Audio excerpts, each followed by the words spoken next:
Слышала, юная леди снова натворила бед. Опять? Она снова облила вином другую юную леди, потому что та была одета так же? Или она снова спустила все деньги на всякую ерунду? Такое, конечно, тоже было, но в этот раз все намного серьезнее. На последнем императорском балу леди из маркизата Климента, которая была партнершей его высочества кронпринца, похоже, слегла от неизвестной болезни. И все думают, что это из-за юной леди. А разве это не очевидно? Вы что, не знаете ее характер? И то, как сильно она одержима его высочеством кронпринцем? Тсс, герцог идет. Быстро склоните свои головы. Изабелла!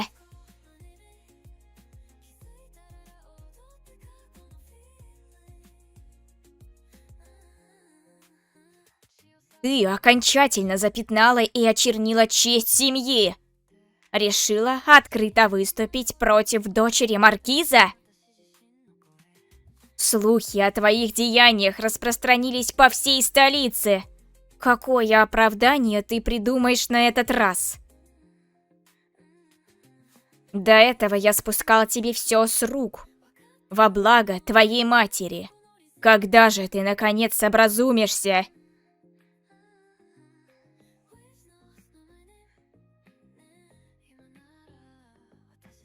Как смеешь?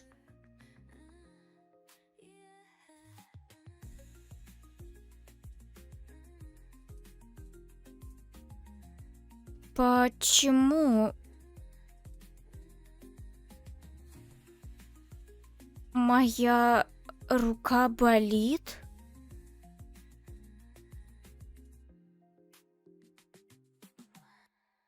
На земле демонов, в демоническом мире, существует 9 созданий, известные как лорды демонов.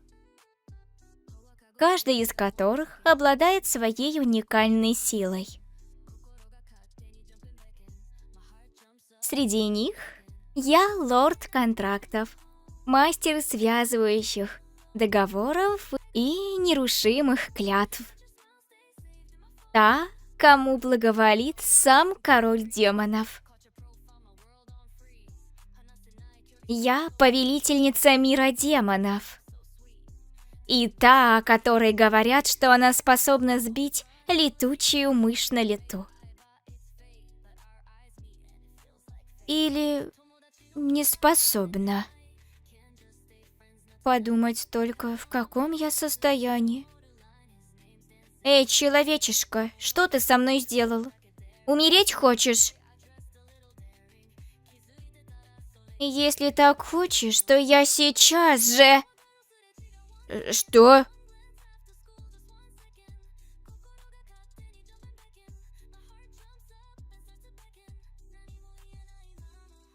Изабелла! Эй, немедленно позовите врача! Что за черт? Что происходит?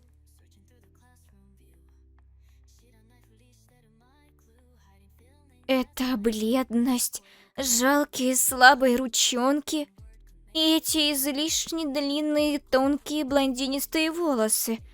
Что это за чертовщина?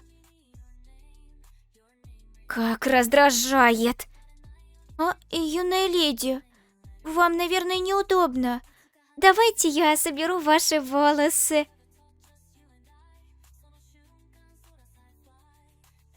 Избавься от этой отвратительной штуковины, человечишка. Она не отвратительна, это медицинский инструмент.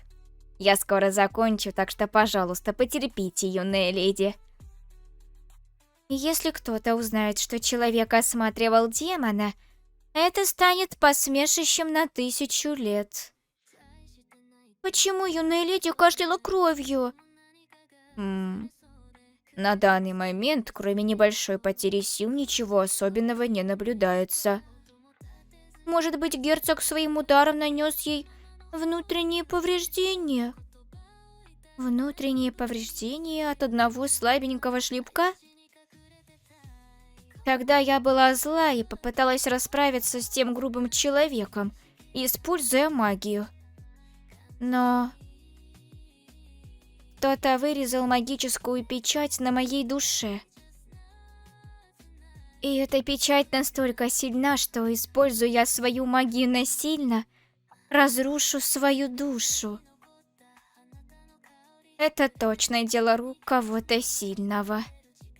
Кто-то, кто мог сотворить со мной такое. Тот, кто обладает наибольшей силой среди лордов. С тяжелым и серьезным характером, совсем не похожим на обычного демона. Он всегда смотрел на меня с раздражением. Это его рук дело? А может... Недавно она проиграла мне в карты и была вынуждена отдать мне свою самую дорогую виллу. Она заметила, что я тогда мухлевала? Если это не она, то, возможно, это сделал тот парень Белиал.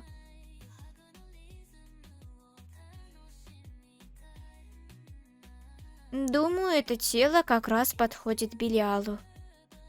Нет никаких серьезных проблем со здоровьем, а внутренние повреждения заживут в течение нескольких дней. Так что не волнуйтесь, юная леди.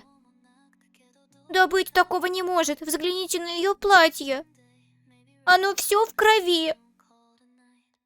Джесси, я знаю, что ты переживаешь, но в этом правда нет ничего необычного. Что важнее, подойди-ка на секунду. Как ты думаешь, каково состояние юной леди? Я имею в виду ментально. Ее манера речи... Я все слышу. Я стала человеком и при этом вела себя слишком рискованно. Если моя настоящая личность раскроется, у меня будут проблемы. Особенно учитывая, что я не знаю, как долго пробуду в этом теле. Ну, в этом нет ничего такого. Обычно она всегда ведет себя эксцентрично. Может быть, в этот раз она притворяется, что у нее амнезия? Судя по ее странной речи, возможно, она имитирует те популярные романы. Какого они там были жанра? Регресс? Нет? Кажется, в прошлом месяце она тоже притворялась, что у нее амнезия. Нет, в прошлом месяце у нее была неизлечимая болезнь, а амнезия была 3 месяца назад. О боже, тяжело же тебе пришлось. Нисколько. Мне нравится прислуживать юной леди, но на этот раз она действительно выглядит растерянной. Кто именно владелец этого тела?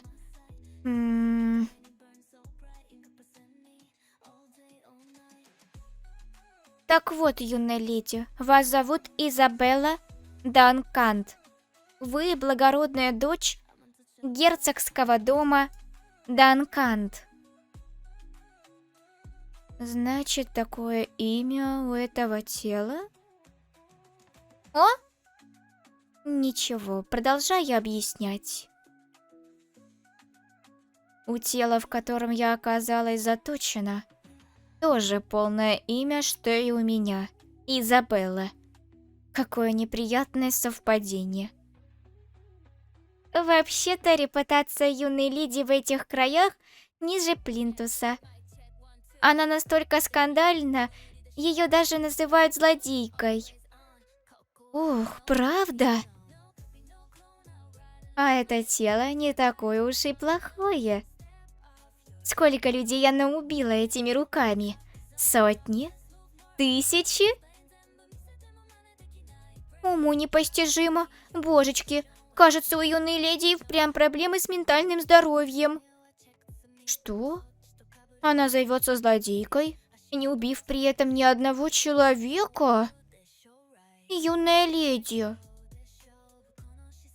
Они зовут ее злодейкой просто за то, что она разлила пару бокалов вина на кого-то и дала пощечину. О чем я только думала. Но я не думаю, что вы стали злодейкой по своей прихоти. Объясню. По словам врача, когда мадам еще была жива, юная леди была настоящим ангелом. Но после того, как в связи с родами здоровье мадам стало стремительно ухудшаться, в возрасте 5 лет юная леди потеряла ее. Юная леди была очень похожа на мадам, и поэтому герцогу было крайне трудно. И он некоторое время избегал юную леди. Юный мастер тоже был сломлен горем потери матери и не мог присматривать за юной леди.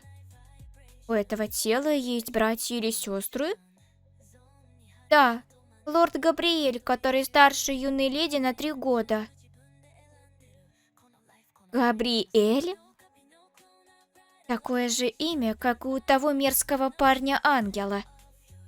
Стой, прости, что я тебя отвлекаю, но я хочу сказать, что на Бусти уже множество интересных проектов. Возможно, продолжение и этого тайтла уже залито. А я молчу о том, что прямо сейчас там есть эротические проекты, которые могут тебя заинтересовать.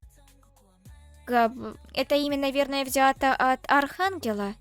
Вы помните, мадам была очень предана своей религии, поэтому дала ему такое имя.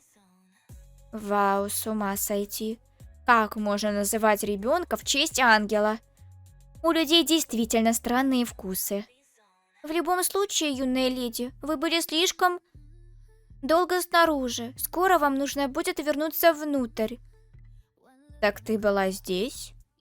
Эй, слышал, ты кашляла кровью. Юный лорд. Юный лорд?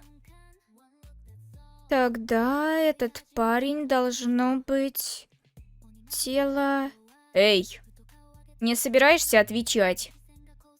Что ты симулируешь на этот раз? Ты действительно используешь любые методы, чтобы привлечь внимание. Каждый день разыгрываешь спектакли. Как долго ты собираешься продолжать притворяться жалкой? А? Что сейчас происходит? Ты... Знаешь, я старалась сдерживаться. Но ты и тот другой парень. Вы действительно не дорожите своими жизнями.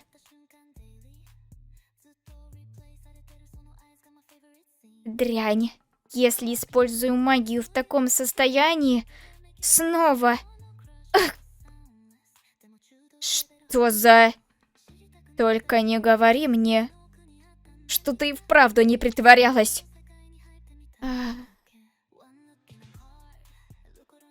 Серьезно? Опять? Что у тебя с лицом? Миледи! Черт, я забыла и снова совершила ту же ошибку. Снова кровь. Что нам делать? Все нормально. Ты... Это настоящая кровь.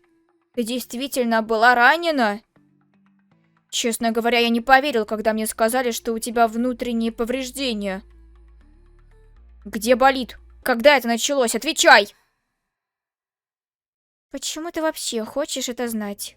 О чем ты говоришь? Конечно. Люди переживают о тех, кто им не нравится? Конечно. Демон бы так никогда не сделал. Если бы лорд Похоти кашлял передо мной кровью... Идиот! Просто выплюнь все и исчезни с глаз долой! Вот так я бы и сказала. Я даже слегка приободрилась, подумав об этом. Эй, почему ты улыбаешься так, словно тебе плевать на свою жизнь? В любом случае, ты ранена. Иди, пусть о тебе позаботятся. Если понадобится, я воспользуюсь своим положением, чтобы позвать священника. Я не ранена. Если они позовут священника, моя личность может быть раскрыта. Ты... Это протест? Вот так ты теперь привлекаешь наше внимание. А зачем мне твое внимание? Забудь об этом, просто не трогай меня. Я бы предпочла не контактировать с тобой. А... Ладно, сам виноват. Почему я вообще подумал о том, чтобы позвать священника для кого-то настолько гнилого, как ты? Я ухожу, не останавливай меня. Я действительно ухожу. Я и не буду тебя останавливать.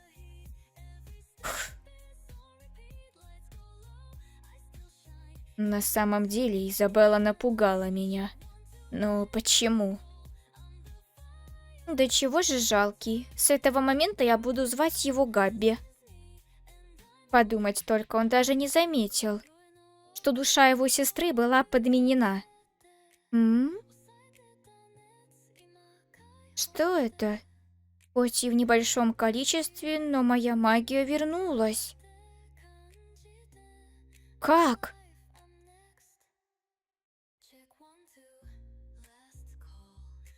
Так вы не знаете причины внутреннего повреждения? Да, я понятия не имею, что его вызвало. Поверить не могу. Не знаю, как ей это удается, но я признаю ее настойчивость. Она играет все лучше и лучше с каждым днем. Герцог, если я не могу найти причину, это еще не значит, что леди действительно не... Винсент, ты достаточно способный, чтобы быть личным врачом герцогского дома.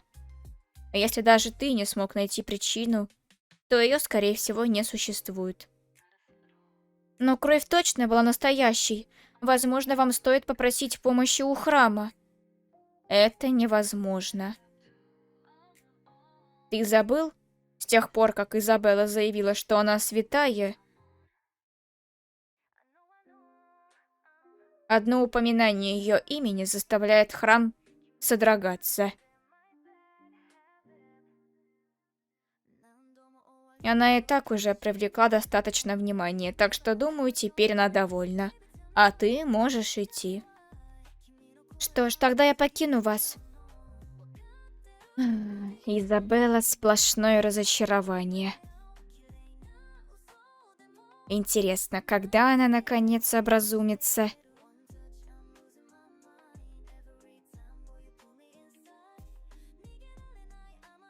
А? Что? Странно, почему она продолжает потухать? Сколько раз я уже попыталась. Мне нужно скорее зажечь ее и позаботиться о леди. Прости, но мне нужно, чтобы ты провалилась еще по крайней мере 10 раз. Я хочу побыть одна, чтобы собраться с мыслями. Даже несмотря на то, что моя магия вернулась, она очень слабая. В сравнении с моей истинной силой, это словно укус летучей мыши. Но почему она вернулась? Я не могла проверить свой магический круг, так как рядом было слишком много людей. Но сейчас... Мне следует воспользоваться этим шансом, чтобы во всем убедиться.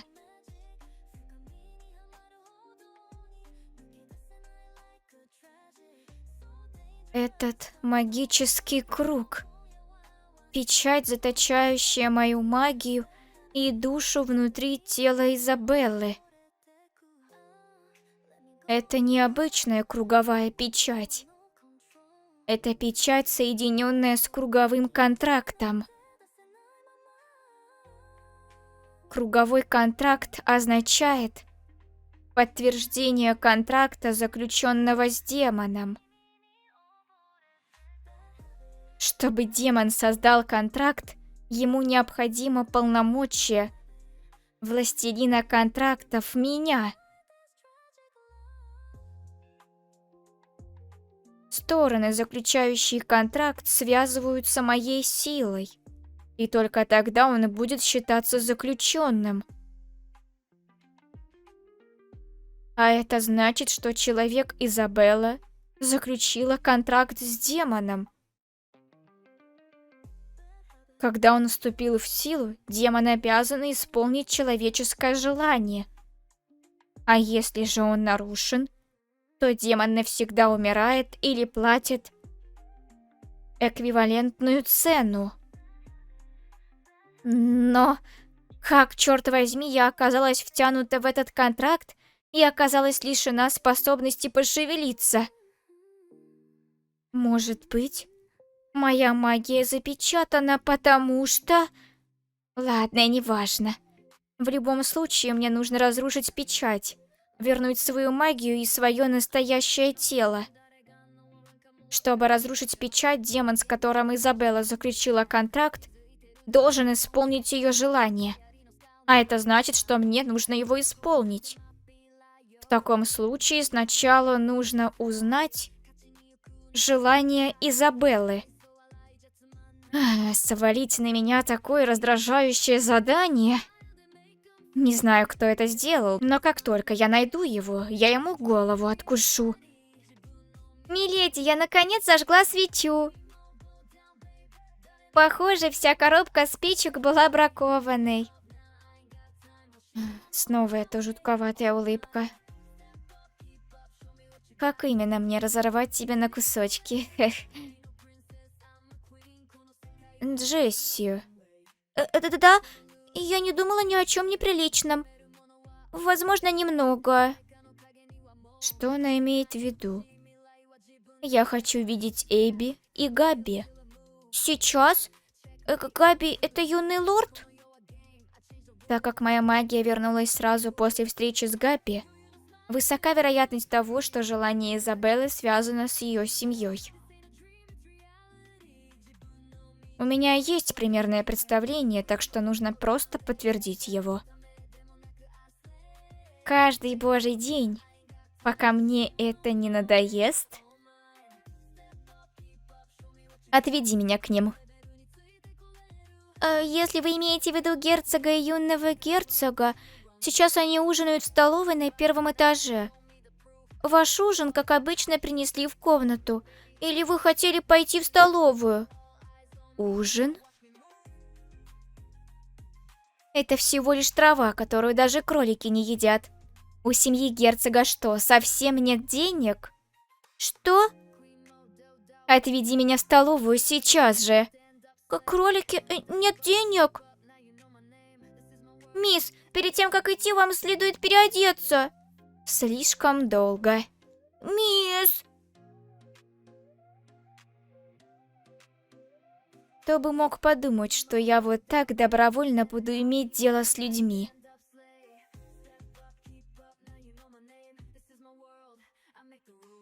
После того контракта я старалась никогда не связываться с людьми снова.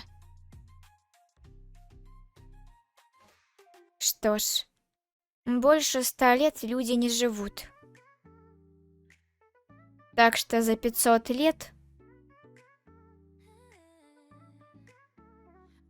от него не осталось и следа.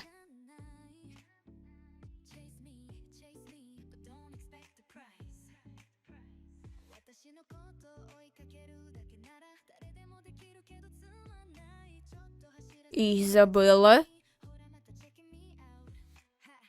Что привело тебя в столовую? Эти чертовы старикашки дают мне какую-то траву, а сами едят мясо. Я тоже хочу мясо. Ты только недавно устроила голодовку, и что теперь? Да и что это еще за тон для почтенной леди? На тебе еще и пижама. Дерьмо. Ребенок сказал, что хочет мяса. Ты же герцог, черт подери. У тебя должно быть полно мяса, чтобы кормить своих детей. Шеф, сейчас же вынесите по стейку каждой прожарки. Что на него нашло?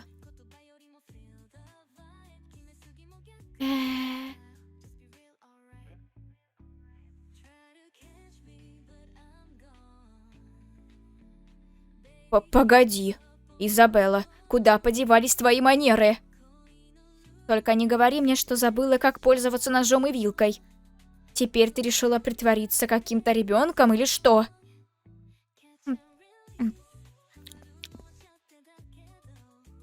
Просто оставь ее в покое. Тебе действительно так нужно издеваться над ней, когда она ест? Что? Ты тоже забыл, как следует уважительно разговаривать со своим отцом? Какой к черту отец? Когда ты вообще вел себя как отец? Кажется, эти двое не особо ладят. Я не знаю, что такое семья в человеческом мире, но могу сказать точно, что она явно выглядит не так. Чертов отец не может даже исправить столовые манеры его собственных детей? Чтобы к тебе относились как к отцу, нужно вести себя соответствующе. Что ты вообще когда-либо для нас сделал, старик? У него всего 2 ребенка, и оба не очень хорошо с ним ладят. Как же он там говорил? Прямо на языке вертится. У демонов, рожденных из адского пламени, нет биологических родителей. Но есть создание, которое они считают своим отцом. Демон-бог. Я крайне смутно помню мои последние мгновения с демоном-богом. Изабелла, как ты смеешь? Ты тот, кто научил меня идти на что угодно ради достижения желаемого. Так что просто сдайся и дай запечатать тебя.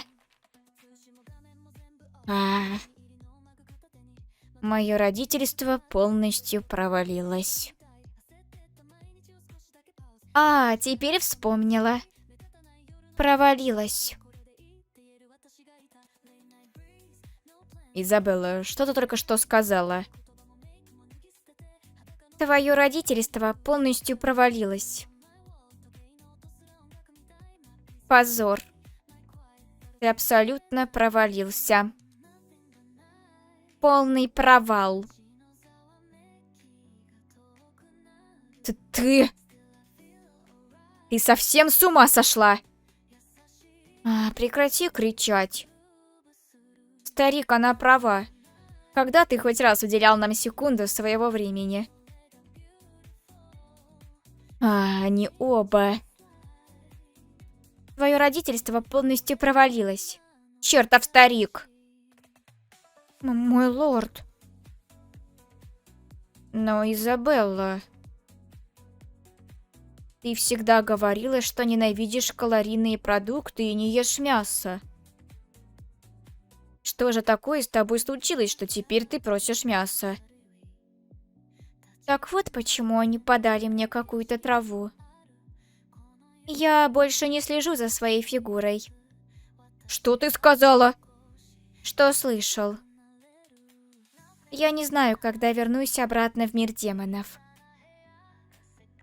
Так что пока я могу есть, я буду.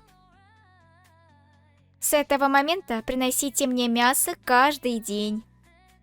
Пока можешь? Насколько все серьезно? Нет, ничего. Шеф, принесите каждый кусок мяса на кухню. Нет, просто отправьте всех коров и овец в поместье на убой. Да, сэр. Вот ублюдок. Он был таким высокомерным, когда я впервые его увидела.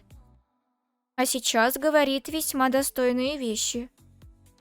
Если дело когда-нибудь дойдет до его убийства, пару раз я его пощажу. Черт возьми, как она заболела настолько сильно. Серьезно, что произошло? Но перед этим... Я не могу больше смотреть на этот балаган. Нужно показать им, что происходит, когда меня кто-то игнорирует.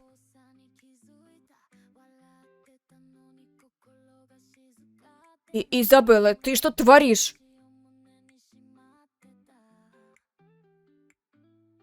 Я собираюсь научить их манерам. В империи Айзен есть только 3 герцогские семьи. И среди них герцогский дом Данканд. Единственный дом, не имеющий родословной и почитающийся как герой.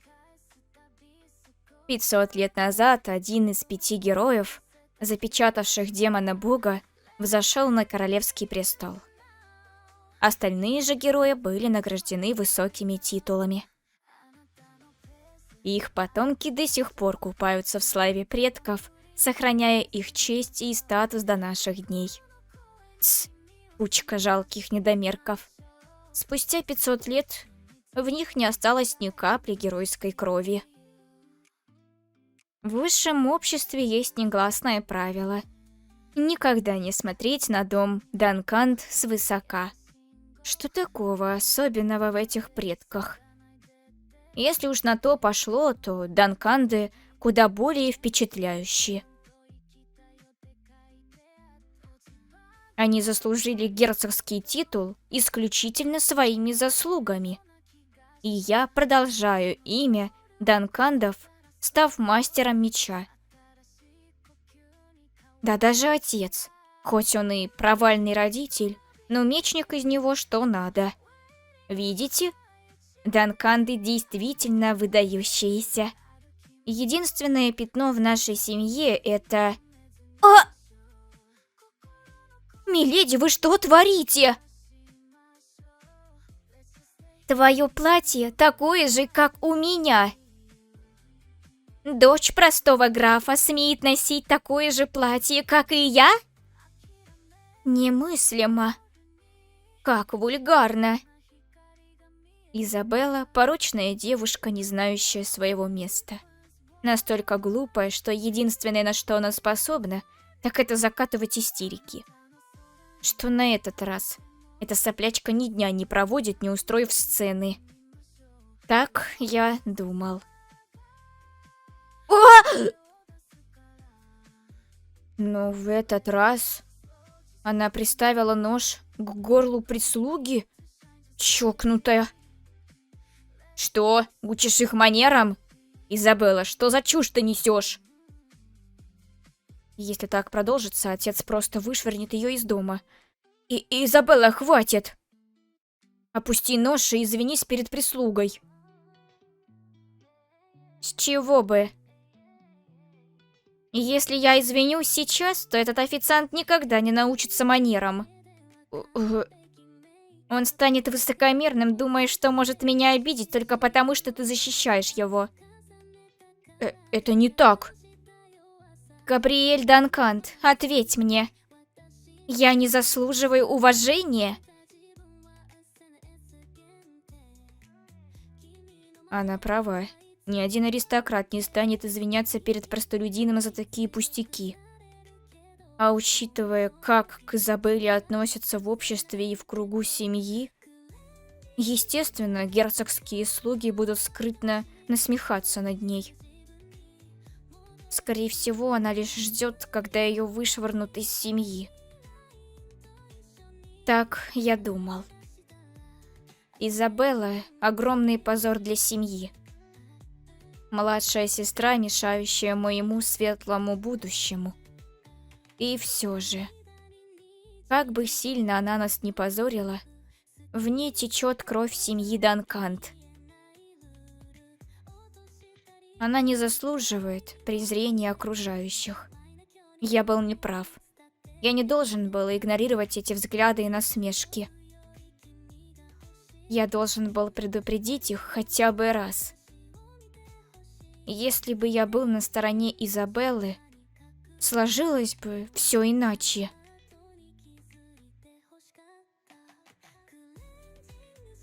Почему он ничего не говорит?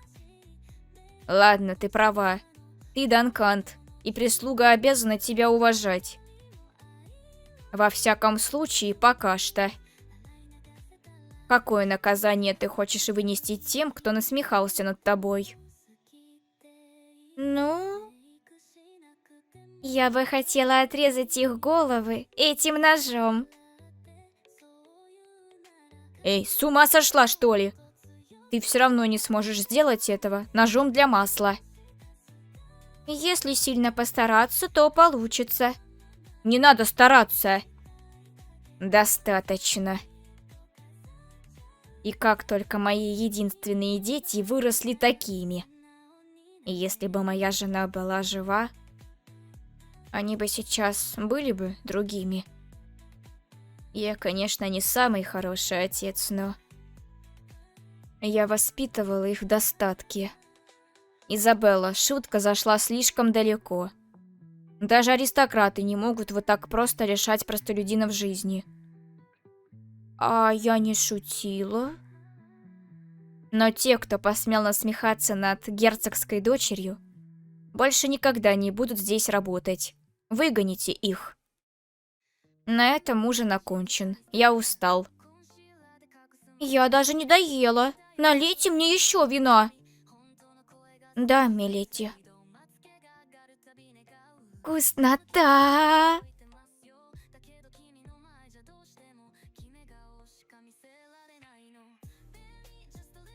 Как я и думала, после ужина моя сила возросла. Такое произошло лишь дважды. И оба раза Габи был поблизости. Это связано с ним? Если бы только у нее был дневник, я бы поняла, о чем она думала. Чем вообще она занималась, если даже дневник свой лично не вела? Ничего не понимаю. Просто пойду спать.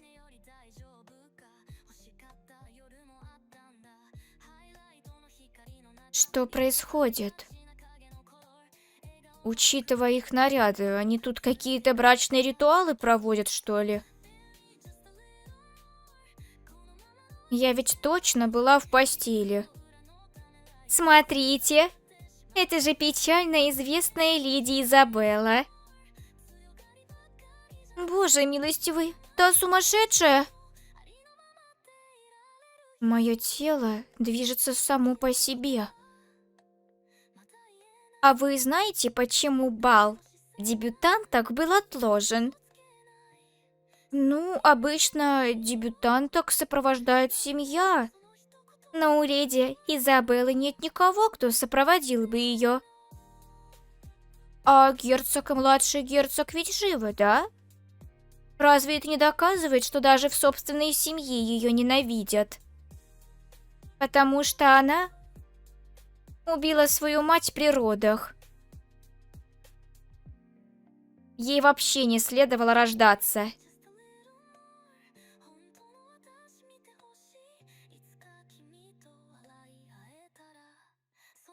А? Давай, повтори. Скажи мне это прямо в лицо. О, неплохо. Миледи, вы что вообще творите? Что происходит? А, снова леди Изабелла. Почему она так себя ведет?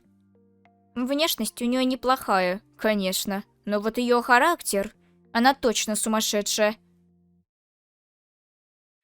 Твое платье такое же, как у меня.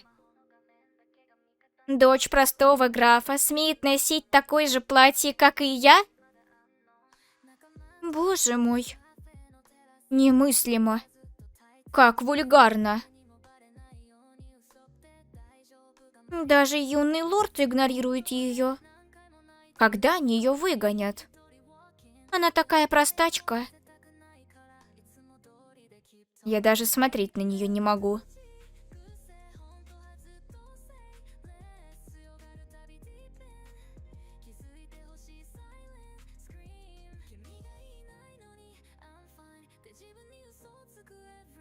Кто-нибудь. Прошу. Помогите мне.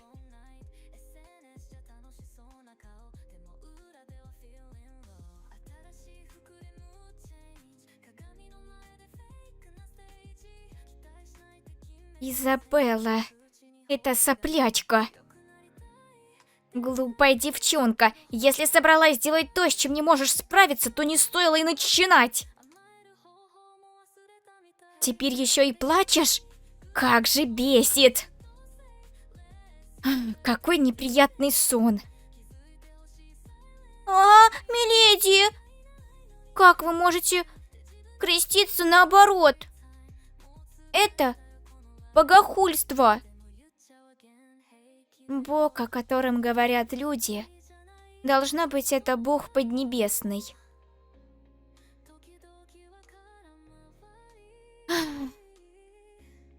Все в порядке. Богу нравится богохульство. Как вы можете говорить такое? Вы, должно быть, действительно спятили. А ты за словом в карман не лезешь, да? Богохульство — это табу даже для его величества императора, а для простого смертного немедленная казнь с сожжением на костре. Хоть вы и аристократка, из-за чего не получите столь жуткого наказания, но никогда не знаешь, что может случиться, так что будьте осторожны. Как сожжение огнем может быть наказанием? В мире демонов Лилит и я часто наслаждались ваннами в серном пламени. Нам было так тепло и приятно. Она снова думает о чем-то странном, да? Миледи, пожалуйста, съешьте ваш завтрак. Там ведь есть мясо, да? Если вы будете есть мясо так рано утром, заработаете несварение. Вы точно этого хотите? Чушь. Мясо — это всегда верный выбор. Тогда я принесу побольше мяса и буду делать так всегда. Ладно, а теперь пора попробовать, каково оно на вкус. А, точно, вот, возьмите. Это сегодняшняя газета. Газета? Я похожа на человека, читающего газеты?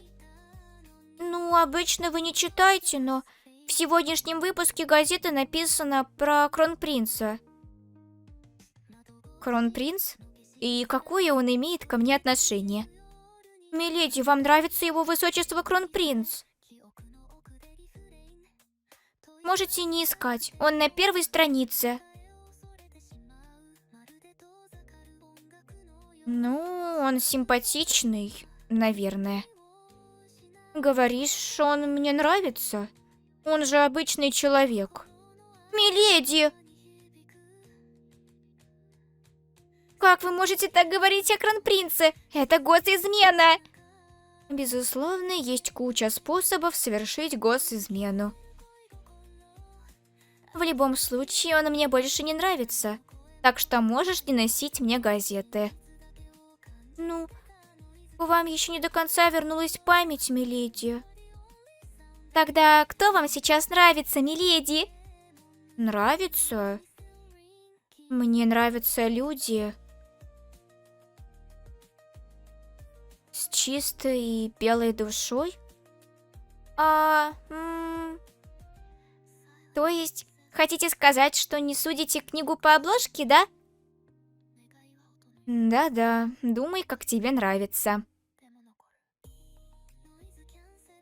Теперь я вспомнила то, о чем предпочла бы забыть. Человека, у которого впервые в моей жизни была душа, которую я жаждала. Чтобы заполучить ее, я впервые заключила контракт с человеком. И в конце концов...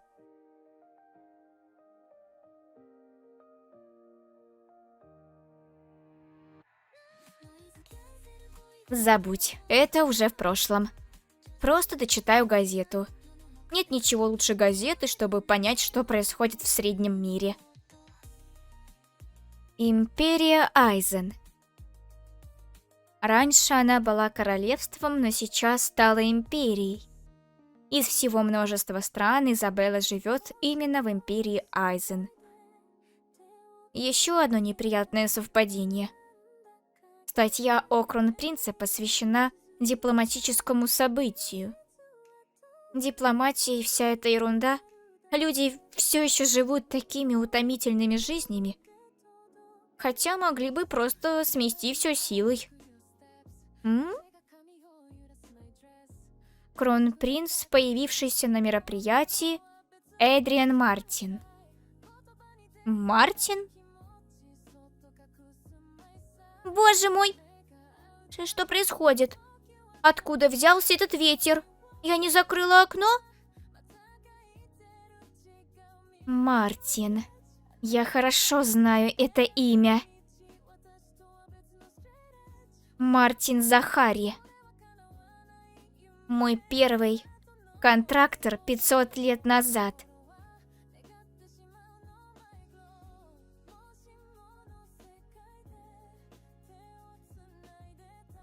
Тот, кто предал меня.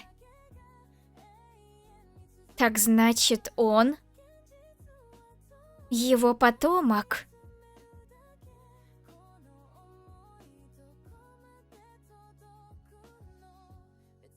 Миледи, это тоже можно счесть за госизмену.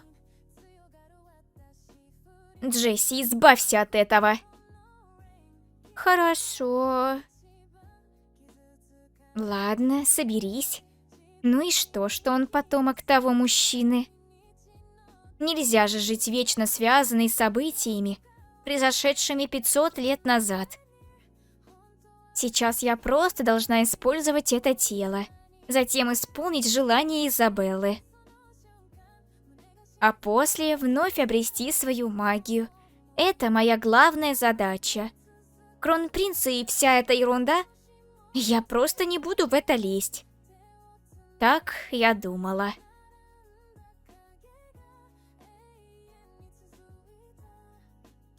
Императорский бал? Ага, я думала, вы не получите приглашение, но, похоже, ваш отец постарался. Я не пойду. Я знаю, что вы еще восстанавливаете свои воспоминания, миледи, но вы аристократка, и вы не можете игнорировать приглашение от императорской семьи. Во благо вашей репутации вы обязаны пойти. Некоторое время я должна жить как Изабелла, так что мне нельзя выделяться. Но сон, который приснился мне прошлой ночью... Дочь простого графа открыто оскорбила Изабеллу, дочь герцога. Неважно, как они к ней относятся. Дочь герцога все еще дочь герцога. Чтобы кто-то публично ее не уважал? Скорее всего, у нее есть кто-то, кто ее покрывает. Пока у меня недостаточно информации, нужно понять, что к чему в этой ситуации. Ладно, я пойду. Правда? Тогда мы должны поторопиться и выбрать платье. Боже, что же делать? Да чего же громко? У нас огромная проблема, и она в этих платьях и аксессуарах. В чем проблема? Их же здесь куча. Вы уже надевали каждый из них, по крайней мере, один раз. Если вы наденете на императорский бал платье, в котором вас уже видели, люди начнут сплетничать. Вы только посмотрите на это платье, как старомодно. Похоже, ее наконец-то выгоняют. Тогда просто купи новое. Ну, из-за того, что вы натворили столько бед, вам больше не выделяют деньги. Сейчас, миледи, вы даже не можете купить себе пару обуви. Я самая могущественная и богатая фигура во всем мире демонов. Совершенно нищая? Я не говорила, что все настолько плохо. Так не пойдет, Джесси. Я собираюсь разбогатеть. Как? Есть только один способ быстро разбогатеть. Ограбив чужие богатства. Это самый демонический способ в конце концов.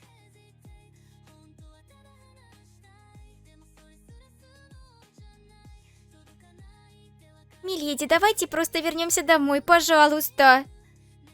Вы должны не высовываться и размышлять о своем поведении. Сидеть смирно? Что-то никто даже не попытался остановить нас. Ну, мне и сказать нечего.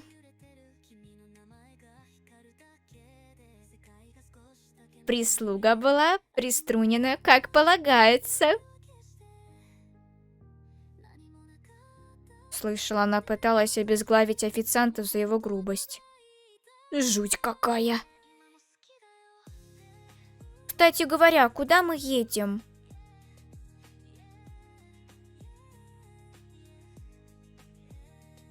Это же...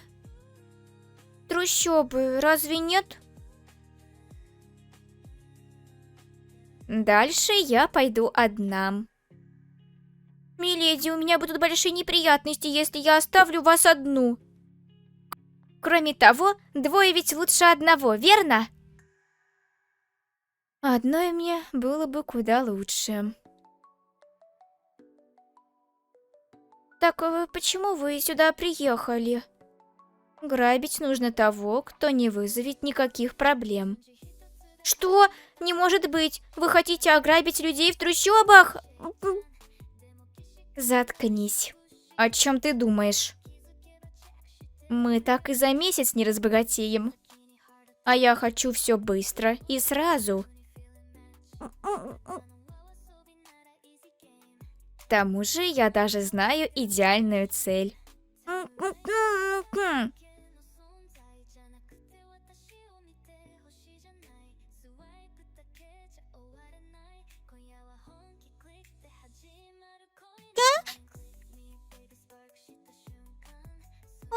Миледи!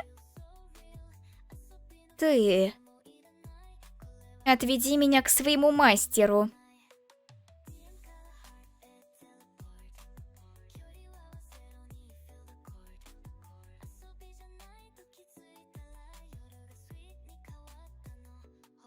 Миледи, как вы узнали об этом месте?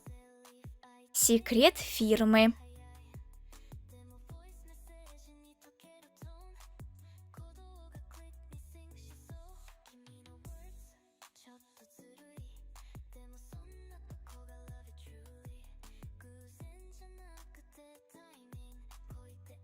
Ты не из трущоб. Что привело тебя сюда? От крысы вроде тебя мне ничего не нужно. Я здесь, чтобы встретиться с мастером. Отведи меня к нему. Следуй за мной. Мастер в подвале. Джесси, стой здесь. Ну, миледи. Пожалуйста, возвращайтесь скорее. Не забудьте обо мне. Ты переживаешь за меня или за себя? Какая длинная лестница. Он все такой же осторожный. Вы можете пройти через эту дверь. Эй! Пока я разговариваю с твоим мастером, не трогайте девчонку, которую я привела с собой. Если кто-нибудь тронет ее, его настигнет медленная и мучительная смерть. А теперь теряйся. Прошу меня простить. Сэр, король крыс. Демон, чья природная магическая сила настолько мала, что он расположился внизу иерархии демонического мира. Однако он слишком горд, чтобы прислуживать более сильному демону. Поэтому он покинул мир демонов, чтобы вместо этого управлять людьми. Используя свою магию, он контролирует крыс, чтобы выжить, работая в качестве информатора. Подумать только, он все это время был в мире людей. Прошло сотни лет с тех пор, как мы в последний раз виделись. Я думала, ангелы уже нашли тебя и разрезали. Удивлена, что ты все еще жив. Этот поразительно откровенный стиль речи. Как я и думал, это действительно вы, леди Белла. Что привело вас в мир смертных? И это тело. Разве это не Изабелла Данкант? Кое-что произошло, поэтому я пришла к тебе. Как правительница мира демонов оказалась в человеческом теле. Интересненько. Мне немного любопытно скрывающаяся за этим предыстория. Ну, если я не ошибаюсь... Едва ли у вас осталась хоть малая часть магии, леди Белла. В мире демонов, где сильные пожирают слабых, это было бы немыслимо, не так ли? Будто ваша магия была запечатана. Я прав? Я ведь прав? Следи за языком, не пересекай черту, сэр. Я бы даже не посмел бы погрубить леди Белли. Да, как ты и сказал, большая часть моей магии была запечатана. Но видишь ли...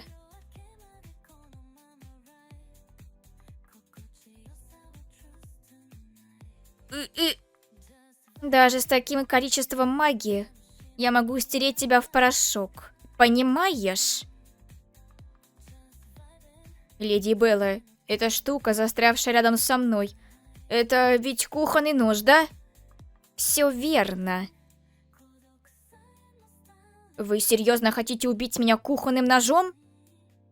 Мастера не выбирают свои инструменты. Подождите секунду. Простите, это была всего лишь шутка. Как я посмел бы пойти против леди Беллы? К тому же вы под покровительством лорда демонов. Кто-то вроде меня никогда бы даже... не посмел, испугавшись последствий. Верно. Если бы кто-то мне навредил, то Лилит бы это просто так с рук не спустила. Быть демоном без покровителя — гиблое дело.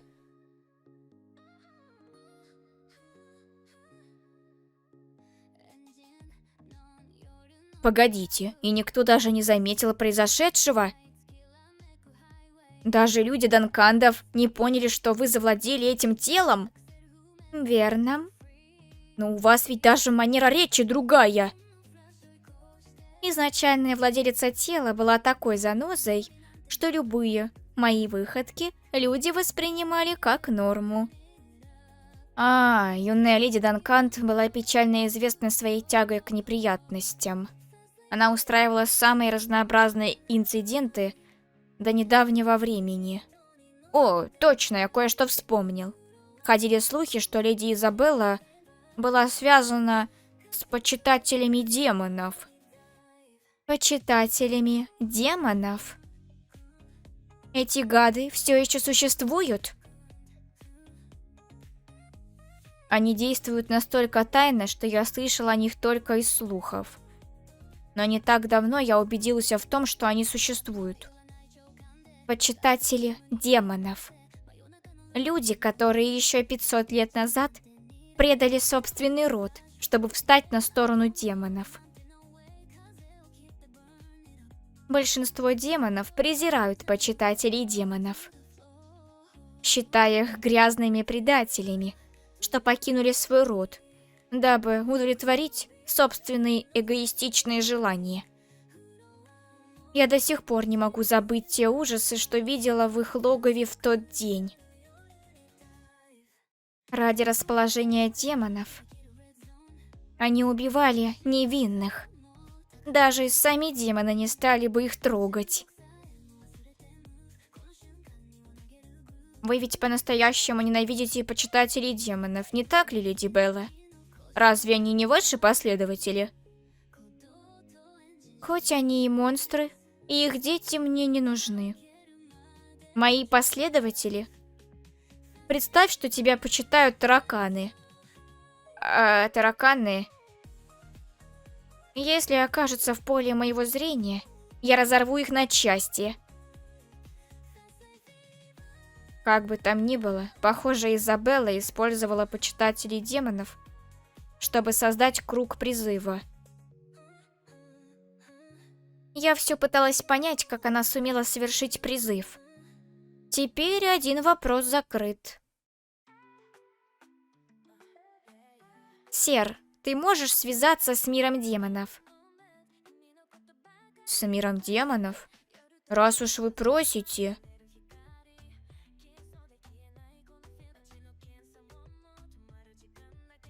Бесполезно, ничего не выходит.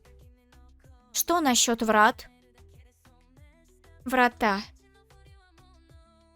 Полупостоянный портал, созданный для тех, кто не способен открыть межпространственные разломы самостоятельно. Он соединяет мир демонов и средний мир. И часто меняет свое расположение, чтобы ангелы и люди его не нашли. Ворота закрыты уже какое-то время. Так как раньше он открывался и закрывался время от времени, я не особо думал о нем. Но блокировка всех связей с демоническим миром означает, что кто-то этому препятствует. Может, это дело рук того, кто запечатал вас, леди Белла? Возможно. Демон никогда не заключает сделку, в которой останется в проигрыше.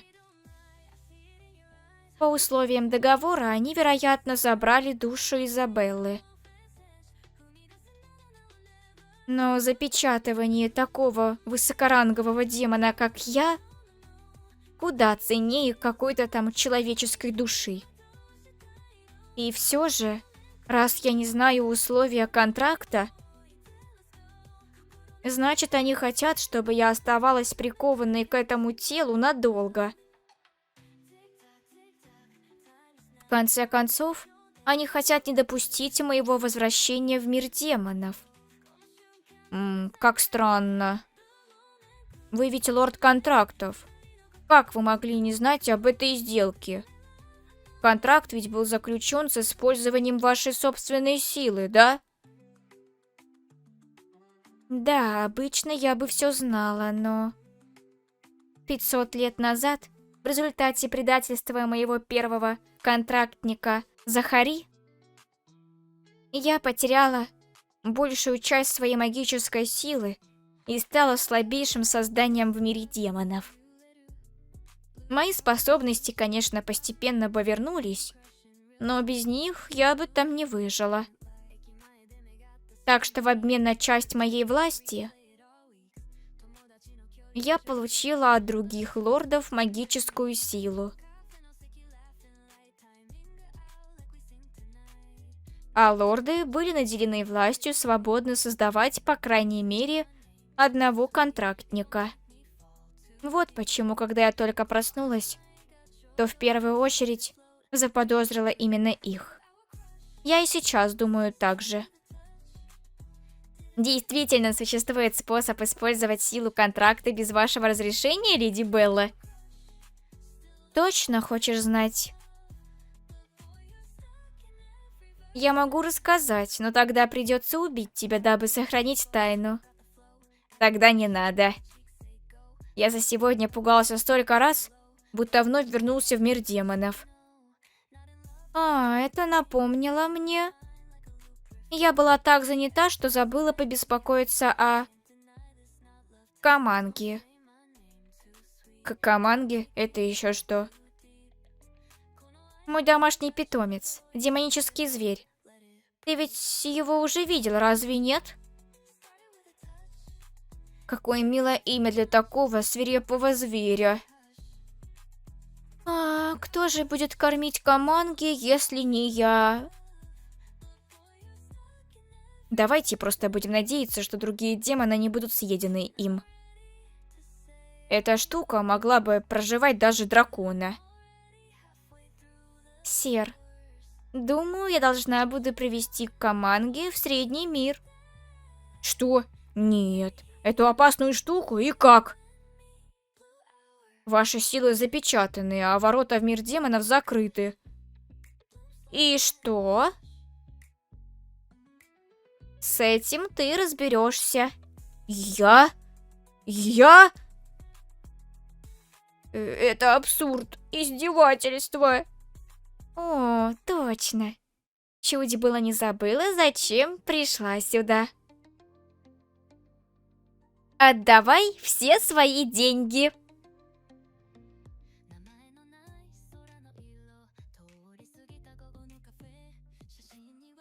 Джесси, миледи, смотри, 100 золотых монет. 100 золотых монет? Боже мой. Вы ведь никого на самом деле не ограбили, правда? Вообще-то ограбила. Дай мне больше, больше, больше. Прошу, леди Белла, мне нужны деньги, чтобы вести мой информационный бизнес. Ладно, я приду еще, так что в следующий раз подготовь побольше. О, поверить не могу.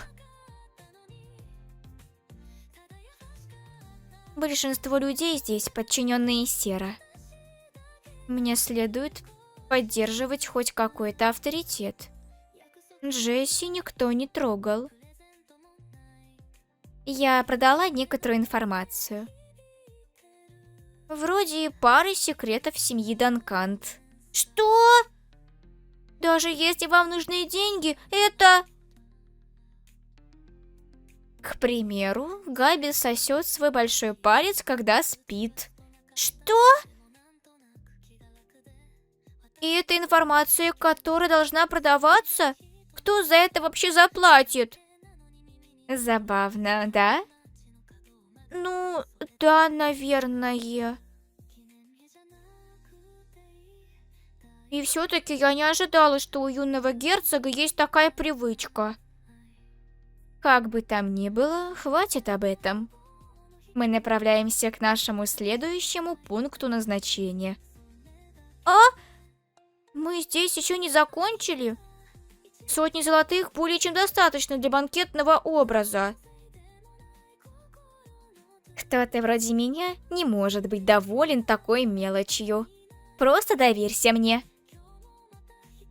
Я приумножу эти деньги в 10, нет, в 20 раз. Миледи, только не говорите мне. Наша следующая остановка – казино. Вы хотя бы на долю секунды задумались о том, чтобы заработать деньги честно. Юная леди, если вы зайдете в зал азартных игр, я все расскажу герцогу. Давай, иди и расскажи ему. Герцог больше всего ненавидит азартные игры. Если вас поймают за азартными играми, вы действительно будете изгнаны. А, юная леди! Юная леди? Все-таки к нам прицепились эти недомерки. Эй, леди, что вы делаете в таком убогом месте? Хотите, расскажу вам здешние правила? Чем ты богаче, тем тише надо быть. Нося такую сумку, вы весь город на уши поднимаете. Юная леди, что же нам делать? Действительно, что же? Шаг первый. Вытолкнуть Джесси. Она шумная. Шаг второй. Победить грабителей. Шаг третий. Украсть у грабителей все деньги. Да, остановимся на этом. Если отдашь все по-хорошему, я сохраню тебе жизнь. Хотя ничего не могу гарантировать. Еще немного ближе. Сначала взглянем на эту сумочку. Сейчас!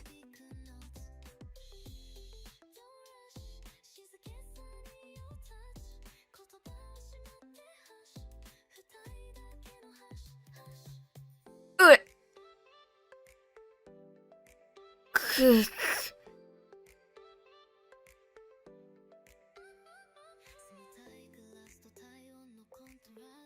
А он силен.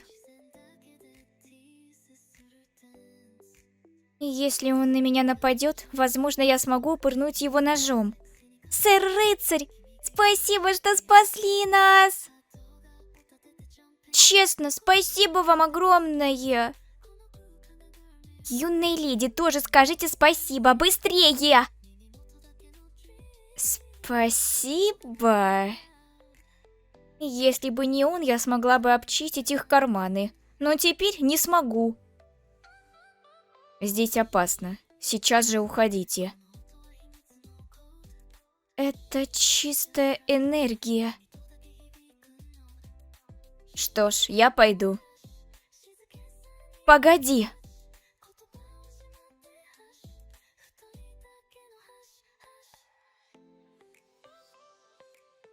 Серебристые волосы, голубые глаза. Захари?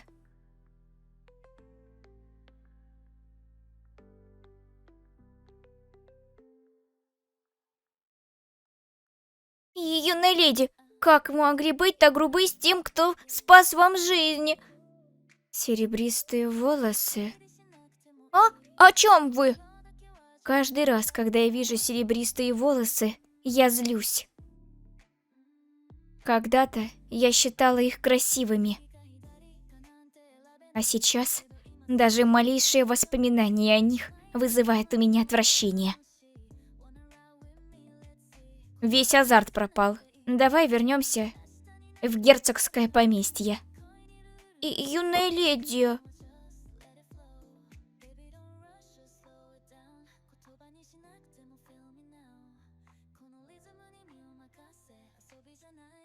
И зачем он позвал меня сюда, если просто игнорирует? Какой неприятный мужчина. А? Это еще что?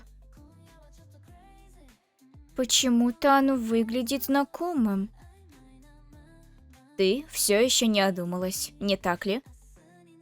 Уже забыла, как памятное ожерелье твоей матери чуть не было утеряно из-за твоей безрассудной выходки? А, вот оно что. В любом случае, сейчас же все в порядке, так какая разница? Поистине приятный, узколобый мужчина. Слышал, сегодня ты выходила за пределы поместья. Это так? Мне не сообщила. От сопровождения рыцарей отказалась. Ты за меня переживал? Если бы. Как думаешь, если ты снова устроишь неприятности, кто, по-твоему, будет за тобой подчищать? Как от него и ожидалось. Неприятный, узколобый, мелочный мужчина. Забудь об этом. Не за этим я тебя позвал. Ты получила приглашение на императорский бал, верно? Обычно ты была бы наказана. Но благодаря щедрости маркиза Климента ты все еще можешь пойти. Маркиз Климент? Семья той леди, которую Изабелла попыталась отравить? По взаимному соглашению с маркизом мы решили скрыть это. Так что тебе не придется за это отвечать.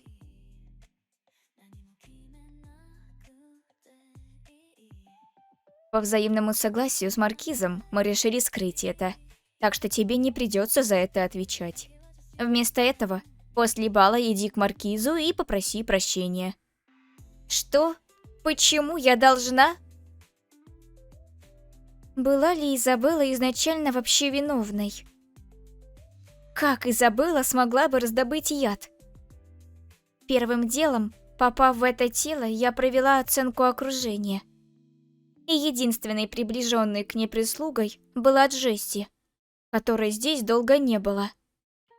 К тому же, герцог урезал все ее денежные средства, так что у нее не было денег на покупку яда. Да и вообще, почему я должна разгребать то, что натворила Изабелла?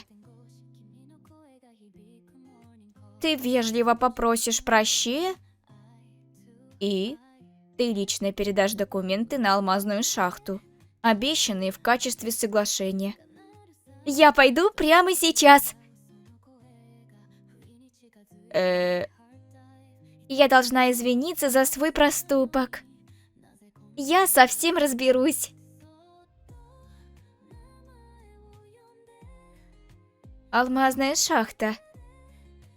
Он ведь сказал, алмазная шахта. Алмазы существуют только в среднем мире. В моем хранилище в мире демонов нет даже одного, а мы говорим о целой шахте. Я обязана заполучить эту шахту. Герцог убежден, что Изабелла попыталась отравить кого-то. Поэтому отдает шахту в качестве соглашения.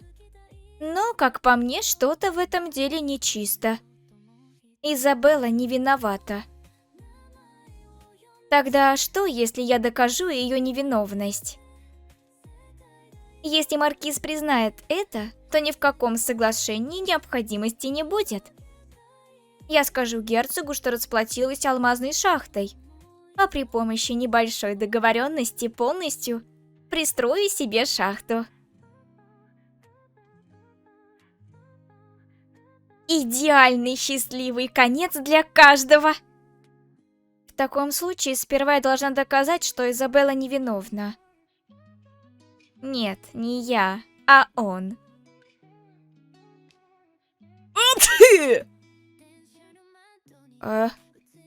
Как-то прохладно стало. С чего вдруг стало так холодно? Кто-то думает о том, чтобы заставить меня работать? Невозможно, чтобы нечто подобное вчерашнему произошло снова. Единственный, кто может думать о том, чтобы использовать меня, это... У меня есть еще одна работа для тебя. Изабелла, кто же еще, если не вы?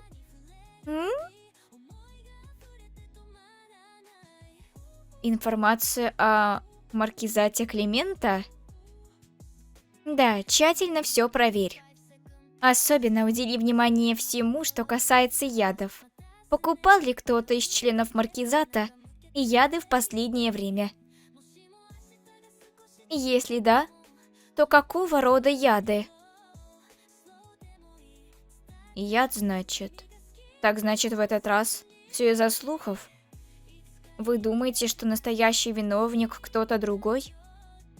Да, я уверена. Хотя герцог так не думает. Так или иначе, все уверены, что виновница Изабелла Данкант. Но у Изабеллы Данкант нет ни способностей, ни ресурсов для такого. Это очевидно. Стоит лишь немного подумать об этом. Поэтому я не понимаю, почему все так твердо в это верят. Что ж, объясню тебе. Прежде всего, вам следует узнать о репутации Изабеллы. Пятно герцогского дома, Данкант, черная овца в семье.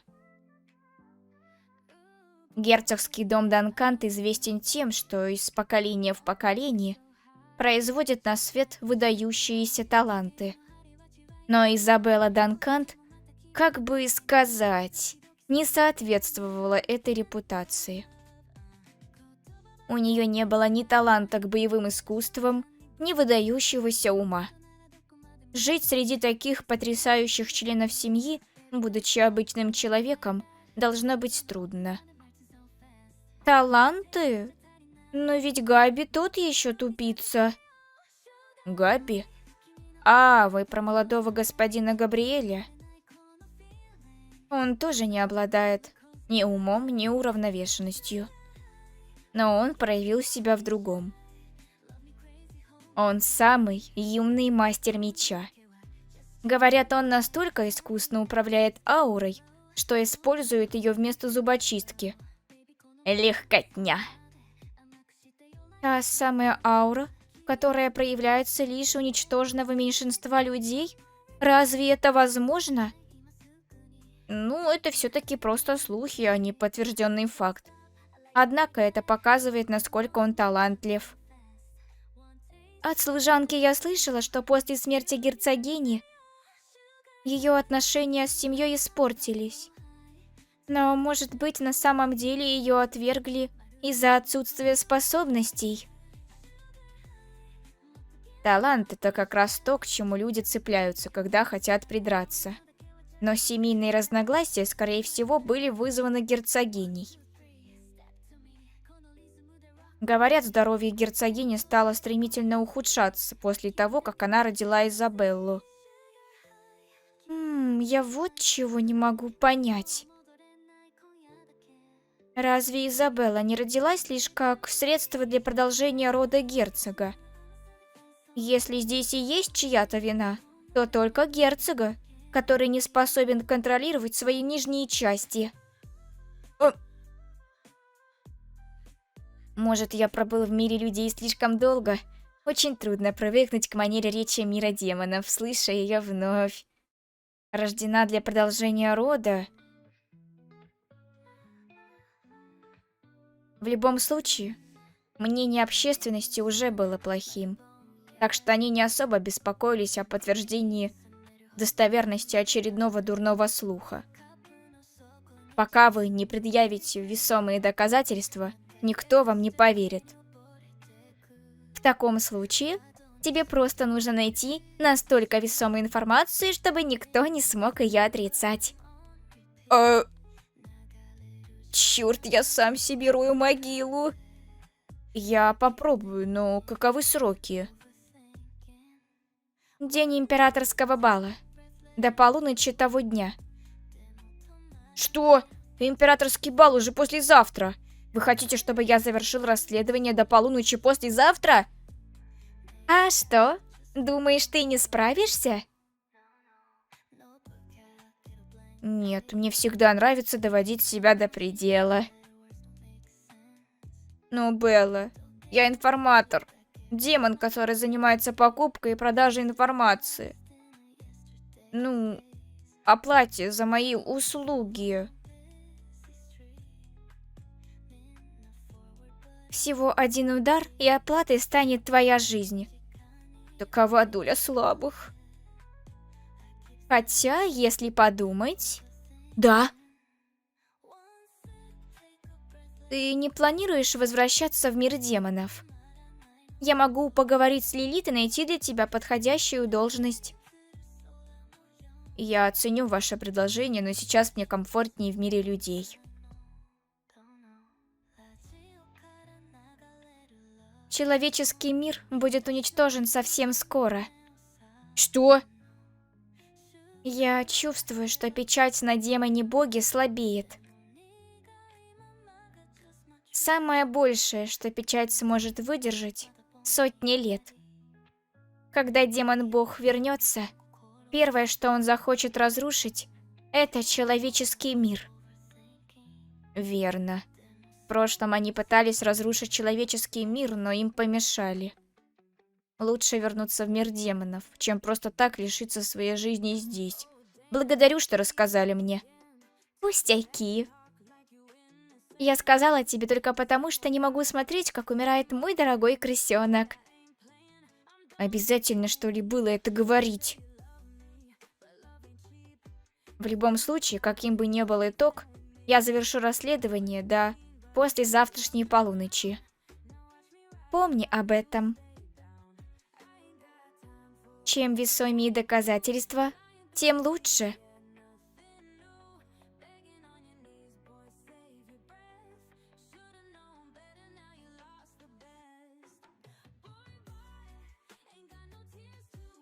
Так ты смиришься с этой помолвкой?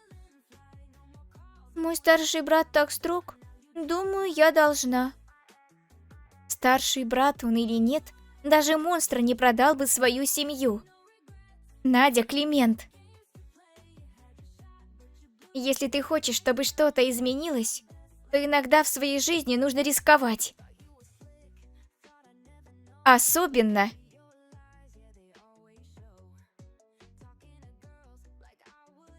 когда у тебя ничего нет. ты должна быть готова ко всему.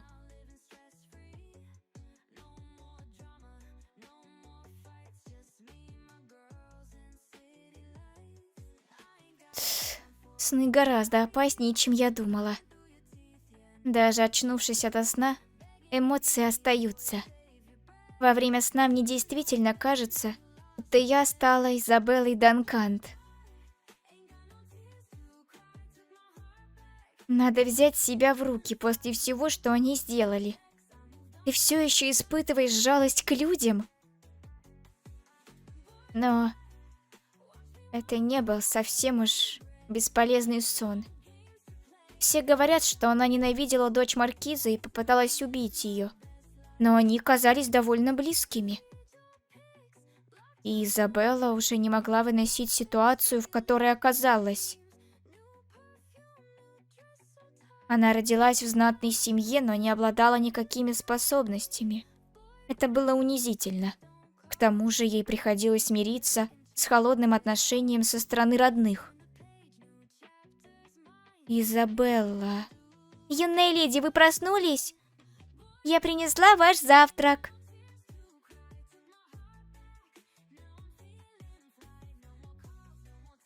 Джесси, здесь нет мяса. Конечно же нет. Императорский бал состоится завтра вечером. Как это связано с моим завтраком? Самое прямое. Чтобы платье смотрелось хорошо, вам нужно придерживаться диеты. Чушь! Принеси мне мясо! Вы думаете, это все? Я настроена очень серьезно. Этот бал – самое крупное событие с тех пор, как я стала вашей горничной. Как ваша горничная, я прослежу за тем, чтобы вы сияли на балу ярче всех. Но почему ты только сейчас? Сначала ванна, затем массаж. Мы позаботимся о ваших ногтях и волосах. И нет необходимости. Юная леди, просто доверьтесь мне. Что это? Такое чувство, что грядет нечто, что принесет кучу проблем. Что это за зловещее чувство?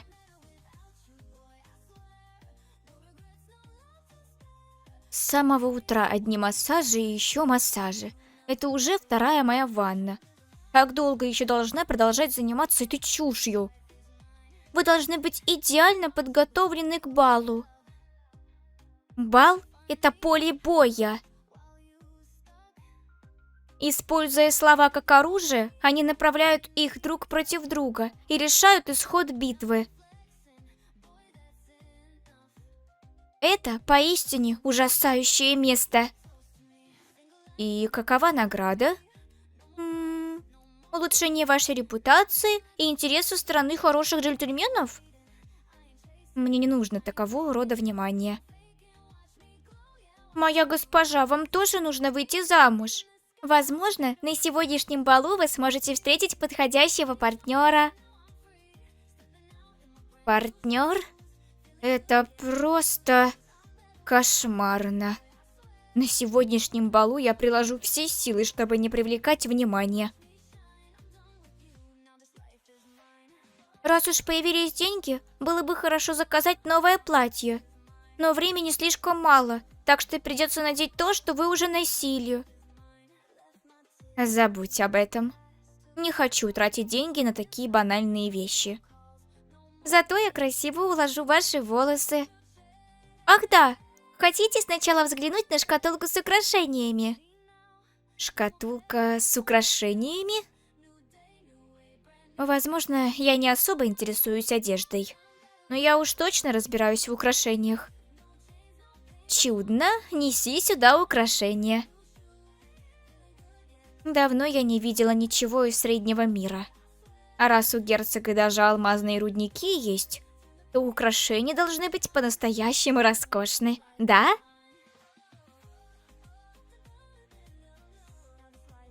Джесси, разве ты не называла меня зависимой от роскоши злодейкой? Ну...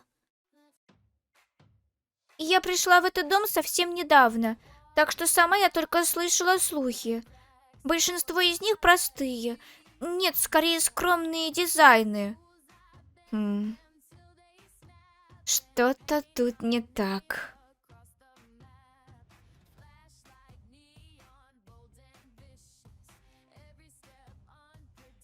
Чего она так долго возится?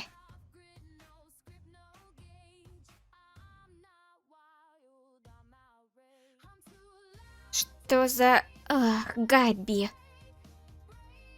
Чем ты там занималась, что заняло столько времени? Джесси очень старалась, чтобы меня нарядить. Так что это заняло какое-то время. А, твоя личная горничная? Даже если она тебя нарядила, ты все еще Изабелла. Что за пустая трата времени? В любом случае, это даже не мое тело, так что я не особо об этом беспокоюсь. Но учитывая, что я решила игнорировать любые провокации сегодня, возможно, мне стоит его похвалить. Что такое? Что случилось? Ты сегодня так красиво выглядишь. Я прямо-таки была ошеломлена. Эй, не говори странные вещи. Словно даже луна привела всех своих друзей сегодня. Просто чтобы осветить твою красоту. Я сказал тебе прекратить. У меня от этого мурашки. Почему я должна ехать в той же карете, что и ты? А что, ты хочешь ехать в таком просторном экипаже совсем одна? Уж если характер у тебя такой отвратительный, и лицо некрасивое, то хотя бы душа должна быть доброй. Смеешь читать лекции о душе демону? Терпи, просто стерпи.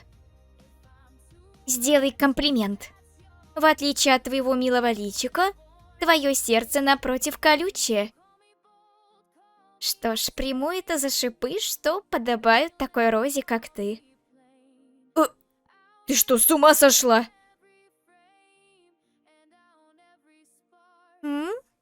Белиал говорил мне, что людям нравятся такие комплименты. Так я и сказал. Не учи меня этим странным детским шалостям. Я говорю это не потому, что волнуюсь о тебе. Но тебе следует поработать над своей манерой речи. Одно дело дома, но на балу разговаривай хотя бы вежливо. Вежливо? Да, ты хоть знаешь, как грубо звучит твой тон. Сегодня императорский бал. Следует ли мне говорить вежливо с королевской семьей? Очевидно. Я обращалась так к Лилит и другим монархам. Конечно.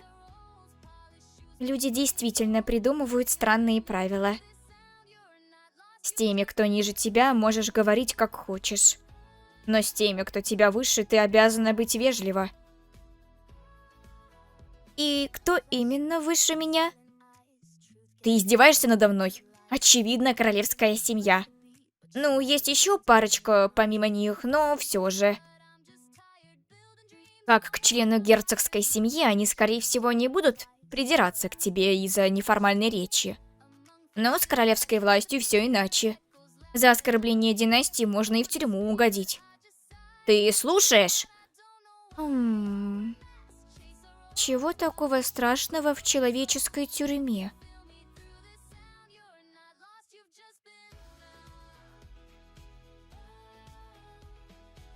Посмотрите-ка. Как безвкусно. Меня уже тошнит от этого. Великолепное место, чтобы плодиться. Прямо как в моих снах. Я весь день нормально не ела, так что возьму-ка я, наверное, немного еды. Вон там. Почему ты меня преследуешь? А ты как думаешь? Чтобы удостовериться, что ты не натворишь бед. Беспокоишься? Нет, это не из-за этого. Если ты что-то натворишь, Герцогской семье придется это разгребать. Так что я просто слежу за тобой. Точно не потому, что переживаю. Нет нужды беспокоиться. Сегодня я решила проиграть. Я не беспокоюсь. Погоди, проиграть? Что ты имеешь в виду? Джесси сказала, что бал — это поле боя. Так что сегодня я планирую проиграть каждую битву, что возникнет на моем пути. Эй, проигрывать — это все равно нехорошо. Почему бы тебе... И что тебя волнует? Ты сказал мне не устраивать неприятностей. Сейчас, когда я об этом думаю, это ведь даже не я разгребаю, а старик. Если кто-то начнет с тобой пререкаться, то просто ударь их в ответ. Как бы ты обычно и сделала. Мы просто выплатим компенсацию. Если уж на то пошло, ты бы выбыл из игры еще у самых ворот особняка. Невероятный ублюдок. Его императорская светлость император и его высочество кронпринц прибывают.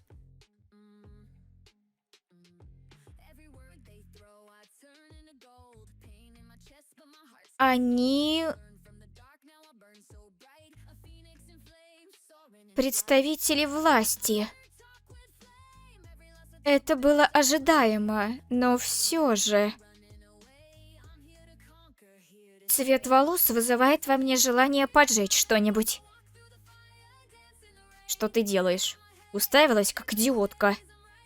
Что ж, кому-то, у кого нет друзей, наверное, ничего не остается, кроме как стоять в уголке и выпивать. Тогда и у тебя должно быть нет друзей. Эй, не путай меня с собой. У меня, между прочим, куча друзей. Тогда почему никто с тобой не разговаривает? Признай это. Нет ничего постыдного в том, чтобы не иметь друзей. Тссс. Просто подожди. Я пойду и заведу... Нет, приведу своих друзей с собой.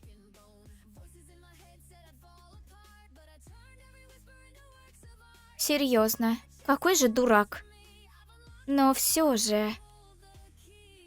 С самого начала меня кое-что беспокоит. Кажется, я чувствую какую-то знакомую ауру. Разве они не идеальная пара?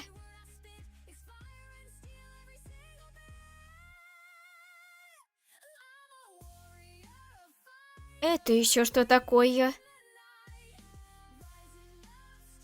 Идеальная пара? Ха. Лица у обоих, тем не менее, выглядят мрачно. Они говорить идеальная пара? А что, вы не согласны, миледи? Правда это или нет, каждый может сказать, просто взглянув. У вас со зрением проблемы? Что ж, ваше платье немного простовато, миледи. Стоит ли мне сказать, что его красота словно у дикого цветка с обочины? Полагаю, вы наконец-то нашли что-то, что подходит вашему статусу. Это та война бального зала, о которой говорила Джесси? Они что, хотят сказать, что я выгляжу так же дико, как цветок у обочины? Звучит как комплимент. Но ясное дело, это не он. Как бы там ни было, я отвечу комплиментом. Ты похожа на магического зверя в период спаривания. Если бы я увидела тебя в охотничьих угодьях, я бы могла принять тебя за опасного зверя и пристрелить. Что ты сказала? Так легко покраснела. Она должна быть слабее к комплиментам, чем я полагала. Невероятно! Юная леди! Я не часто говорю, что кто-то выглядит сильным. Человечишка, ты должна этим гордиться. Вау. Я пришел посмотреть, не унижают ли тебя, но...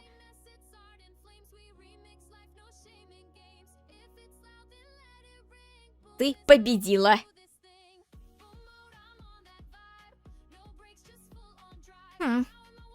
Что ж, тогда... Ты разве не говорил, что собирался встретиться с другом? Мой настоящий друг сегодня не пришел. Ладно, один Габи гораздо лучше, чем толпа людишек. Ладно, допустим. Я серьезно. Эй, на что ты там все время пялишься? Эй, ты с ума сошла? Почему ты пялишься так пристально? Чем больше я смотрю, тем хуже мое настроение. Что? Это похожая аура. Да, она ощущается как нечто вроде моей собственной. Но все же... Он однозначно человек. Так почему от него исходит эта аура? Может ли это быть... Я должна убедиться. Мне нужно коснуться его. Эй, ты с ума сошла? Это не то, что ты можешь загладить деньгами. Что это еще за чушь? Если бы только моя сила была в порядке, я бы могла удостовериться, не касаясь. Нет, только через мой труп. Только не надо, правда, через мой труп. Вперед!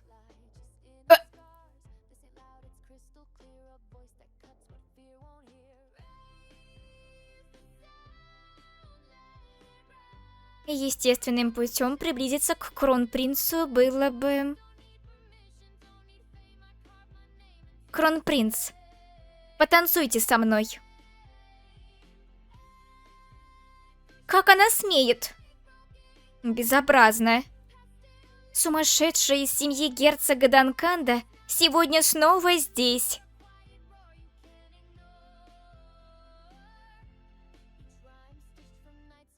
Давно не виделись, Изабелла. Что?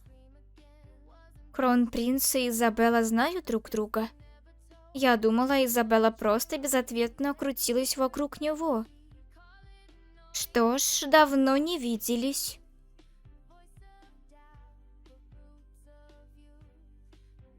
Его высочество Кронпринц танцует с ней. А что тут сделаешь? Даже если она сумасшедшая, она все еще дочь герцога. Кажется, дом герцога в большом долгу перед императорской семьей. Сейчас, коснувшись его, я уверена. Этот человек связан контрактом с демоном.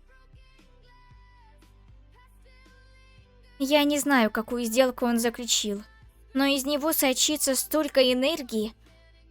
Он, должно быть, получил довольно много силы.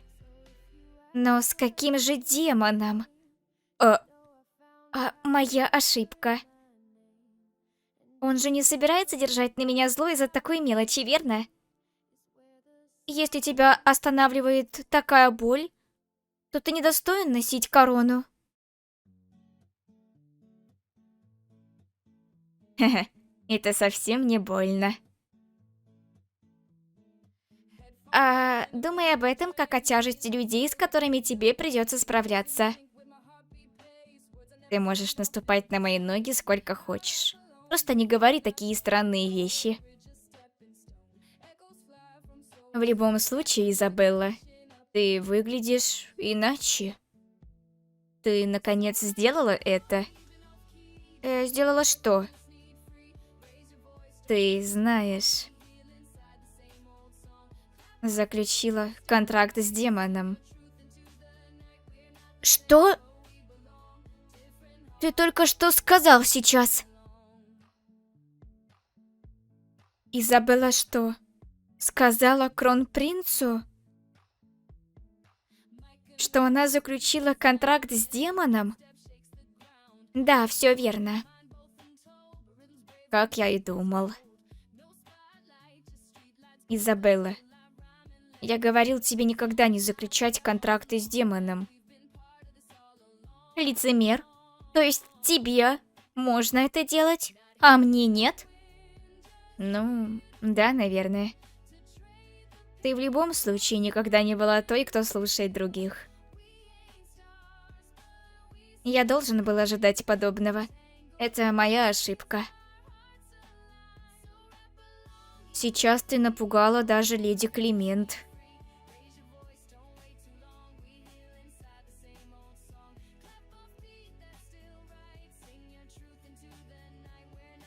Та леди знает, кто ты на самом деле?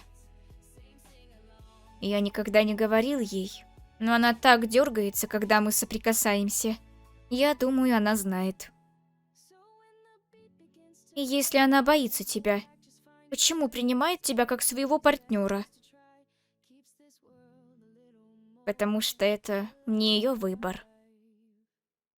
Сын Виконда сделал бы что угодно, чтобы сделать сестру императрицей. Даже если император был связан контрактом с демоном, ему все равно.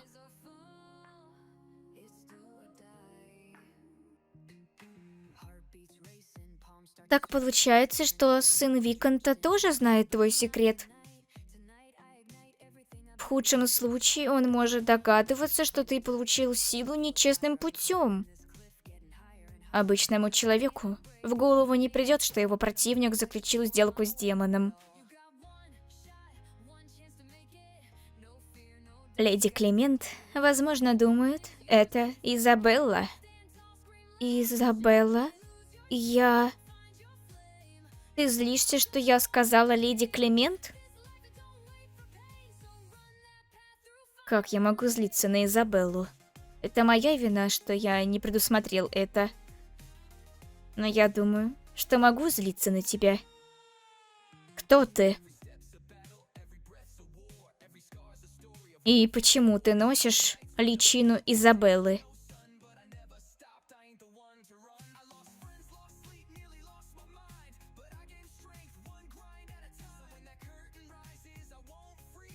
Сюда.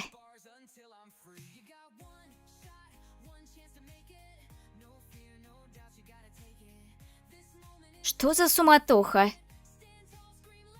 Если мужчина и девушка покидают бальный зал и уединяются на террасе, это может вызвать огромный скандал. Нет места лучше не только для обмена нежными словечками, но и для незавершенного разговора. Что уж говорить о демоне с лицом моего друга. Расскажешь другим, что я не настоящая Изабелла? А что, если да? Тогда и ты, заключивший договор с демоном, не останешься невредимым. Хе, ты права. Я с самого начала не собирался никому рассказывать. Я хочу знать, кто ты на самом деле. Изабелла. Не это имя, твое настоящее. Имя демона. Говорю же, Изабелла. Хотя чаще всего меня называют Беллой. Белла? Если ты действительно Изабелла, тогда ты лорд контрактов? Верно, мальчишка. И еще кое-что. Твой небрежный тон начинает раздражать, так что говори уважительно. Я проявил неуважение, леди Белла. Как много ты обо мне знаешь? В императорской библиотеке о вас есть кое-какие записи. Так что я знаю немного больше, чем большинство людей.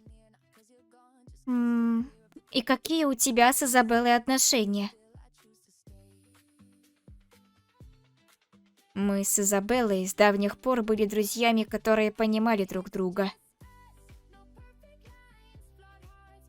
Из-за различий в положении на публике мы держали дистанцию, так что порой ходили странные слухи. Когда она узнала, что я заключил договор с демоном, то сказала, что завидует мне. Чему только не завидуют.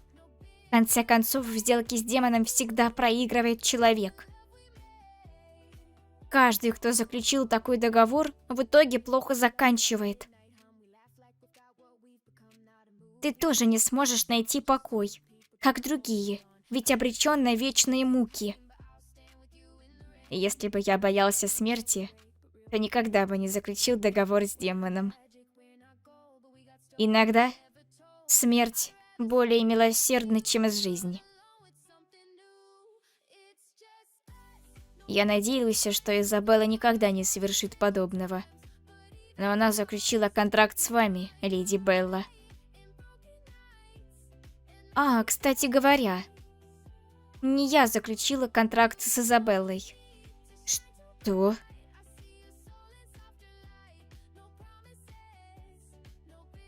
Так вот, что произошло.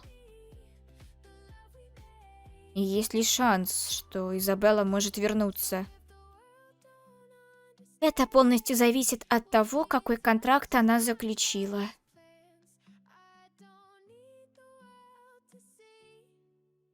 Если силы контракта достаточно, чтобы запечатать ее внутри тела, то независимо от деталей, шансов на ее возвращение почти нет. Контракт? Мне даже сложно предположить, какое у него содержание. Но если вам когда-нибудь понадобится моя помощь, прошу, обращайтесь. Это из-за Изабеллы? Да. Если вы леди Белла, исход воли моего друга, тогда помочь вам — единственный способ обрести покой. Что ж, у меня нет причин отказываться. Но перед этим, с каким демоном ты заключил контракт? Это...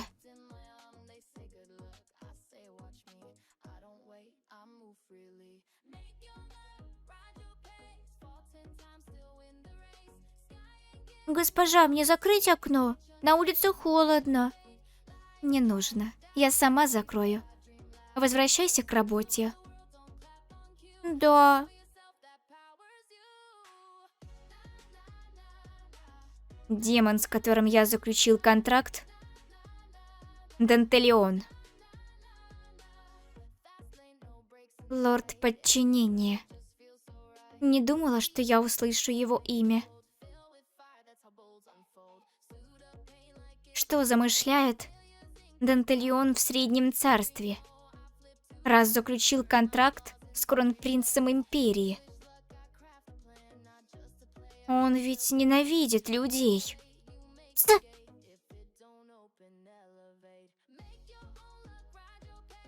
Едва успел. Как я и думала, ничего неожиданного. Сир так много скулил, но в итоге все прошло прекрасно. Не стоило из-за этого так суетиться. Что ж, тогда, как только расцветет, пойдем охранять шахту.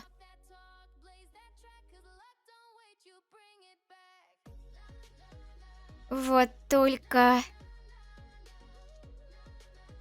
Габи, ты-то что тут забыл? Эй, думаешь, я хотел идти? Старик велел присмотреть за тобой, так что мне тоже пришлось ехать. Ты? И присмотреть за мной? Звучит так, будто герцог сошел с ума. Скорее, старик доверяет мне больше, чем тебе. Поздравляю с тем, что заполучил благосклонность герцога. Ты всегда перекручиваешь все так, что это звучит раздражающе. Как только мы будем на месте, просто извинись как-нибудь и отдай контракт на добычу. А еще пообещай держаться подальше от кронпринца. Тогда все пройдет гладко. Это невозможно. Почему нет? Потому что кронпринц сказал, что свяжется со мной напрямую. Что? Стоп, вчера танцевали, а потом вместе исчезли. Только не говори мне, что ты хочешь занять место наследной принцессы. А? Окончательно сбрендил. С чего бы мне? Если ты станешь императрицей, твое положение будет выше моего, хотя мне суждено стать герцогом. Я против этого. Во-первых, против ты или нет, ты не можешь контролировать мои действия. Во-вторых, я не собираюсь становиться императрицей. Так что не мешайся под ногами и веди себя смирно.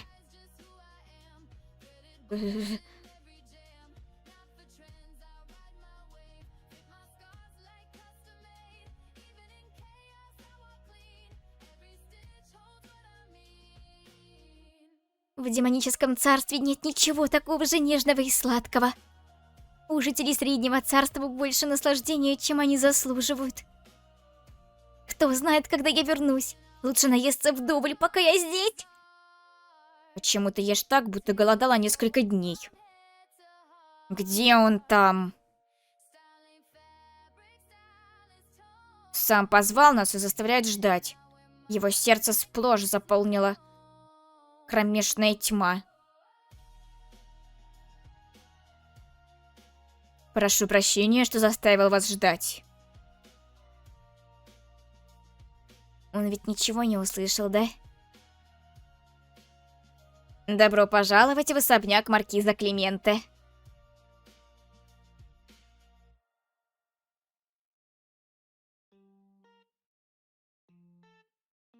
Неужели так заметно, что я не Изабелла?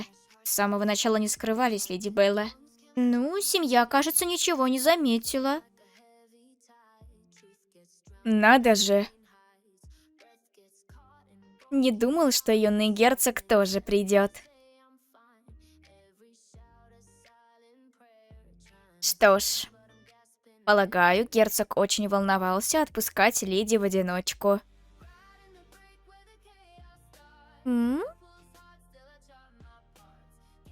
Что с ним не так? Эй, положи вилку. Люди могут подумать, что тебя морят голодом. Сказал тот, кто угрожал, что будет кормить меня одной травой.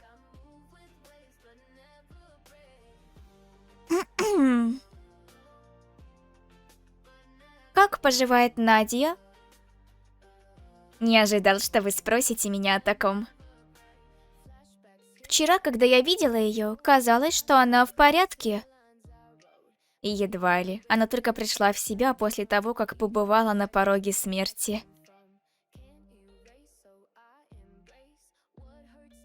Так слухи были правдой, и он на самом деле придурка кусок. Этот тон, как у мерзавца до мозга костей. Неужели семья маркиза не утруждала себя его воспитанием? Она с большим трудом смогла посетить вчерашний бал. Раз вы отправили на бал сестру, которая побывала на пороге смерти, видимо, вы не очень-то цените ее. Ходят слухи, что Надя Клименте не хотела помолвки с наследным принцем. Но именно дом маркиза Клименте настоял на ней. Вы что-нибудь слышали об этом? Чепуха. Леди, разве я похож на того, кто будет заставлять свою сестру выйти замуж против ее воли? Так и есть. Продали свою сестру и сладко спите по ночам. Сукин ты... И юный герцог. Вы тоже видите, что его лицо перекошено от жадности. Люди с таким лицом скрывают что-то коварное внутри. С ним точно все в порядке? Леди, вам не кажется, что вы ведете себя грубо? Я думал, вы пришли извиниться. Наша семья обязательно решит этот вопрос официально. И как именно вы решите его? Я подам официальную жалобу на герцогский дом. И тогда не ждите снисходительности. Что ж, должна ли я тогда тоже сообщить о семье маркиза, которая подставила меня? Что вы сказали? Подставила вас? Что вы хотите этим сказать? Раз уж вам так интересно, я расскажу.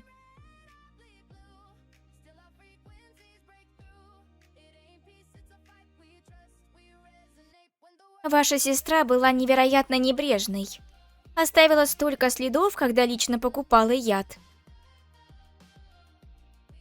Что ж, полагаю, она действительно ненавидит кронпринца, раз зашла так далеко. А что касается вас... Насколько же велика ваша жадность, раз вы даже меня в это втянули?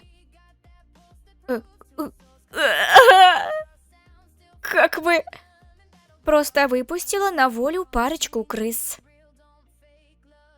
Вы внедрили шпионов в дом маркиза? Нет, я на самом деле просто выпустила настоящих крыс. Как ты посмел подставить члена герцогской семьи? Верно, я знал, что что-то не так. Может, у этой чертовки и дрянной характер, но она не настолько хитрая, чтобы отравить кого-то. Нет, отпусти. Ты правда думал, что с герцогской семьей так просто справиться? Если у тебя есть язык, пользуйся им. Давай вперед! Он не может говорить, потому что ты его держишь. Отпусти юного маркиза.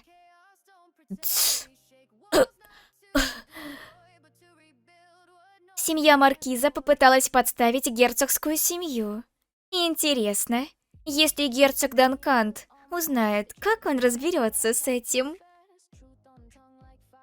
Если старик об этом узнает, ну... Учитывая, как сильно он ценит честь и насколько обидчив, разбить пару колонн в особняке маркиза вряд ли усмирит его гнев. Маркиз Клименте никогда больше не сможет работать в столице. А теперь... Позвольте сделать вам предложение. Предложение? Я возьму вину за действия дочери маркиза на себя, при условии, что вы подпишете этот контракт. В обмен на эту сделку маркиз Клименте получит право собственности на алмазную шахту. Я знаю об этом. Да, читайте дальше. Все алмазы, добытые на этой шахте, будут переданы торговой компании, указанной Изабеллой Данкант. И семья маркиза не получит никакой платы за добычу и передачу алмазов? Да это просто вымогательство. Кстати говоря, внизу контракта указана минимальная месячная квота добычи, которую вы должны выполнять. Так что вы не сможете схитрить, оставив шахту неразработанной. Ты дьяволица! Дьяволица? Ага. Лезть на меня не подействует. Просто умолкни и подпиши контракт. Я даже не собирался льстить. Быстро!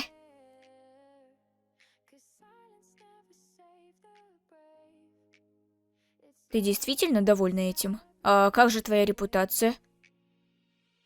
Репутация не имеет значения. Я предпочитаю осязаемую выгоду.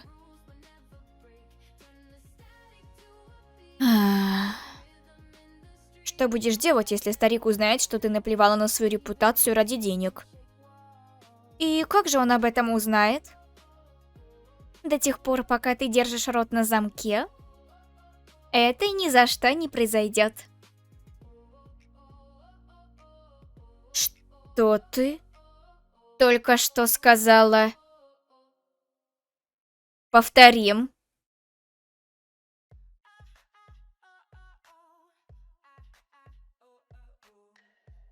Это ложь, что леди пыталась отравить меня. Она невиновна. И я выпила яд по собственной воле. И я пойду.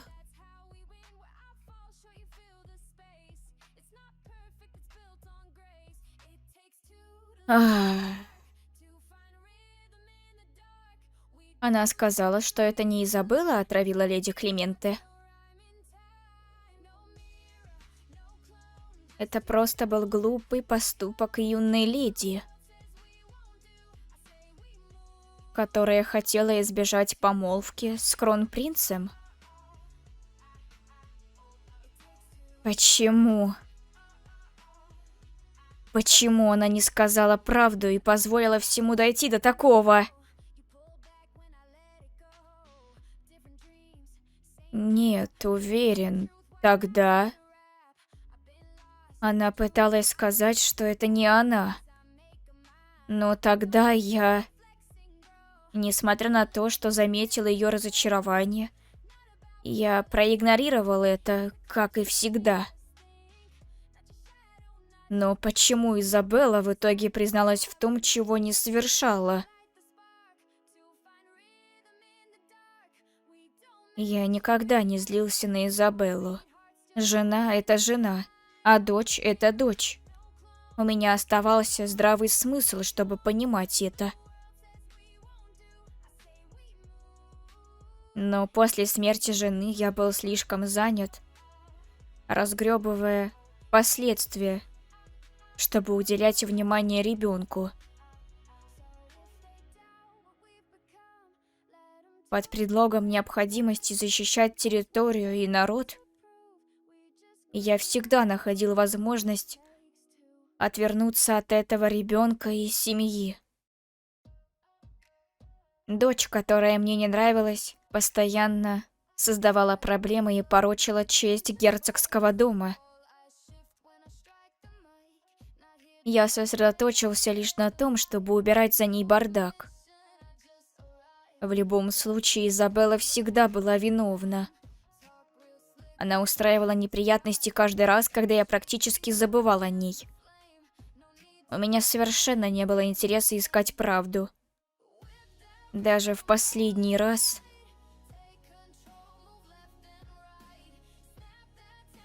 Возможно, я совершил непростительную ошибку по отношению к Изабелле.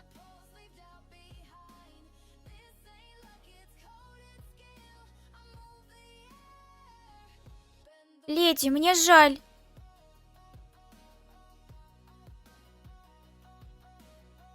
Почему вы извиняетесь передо мной?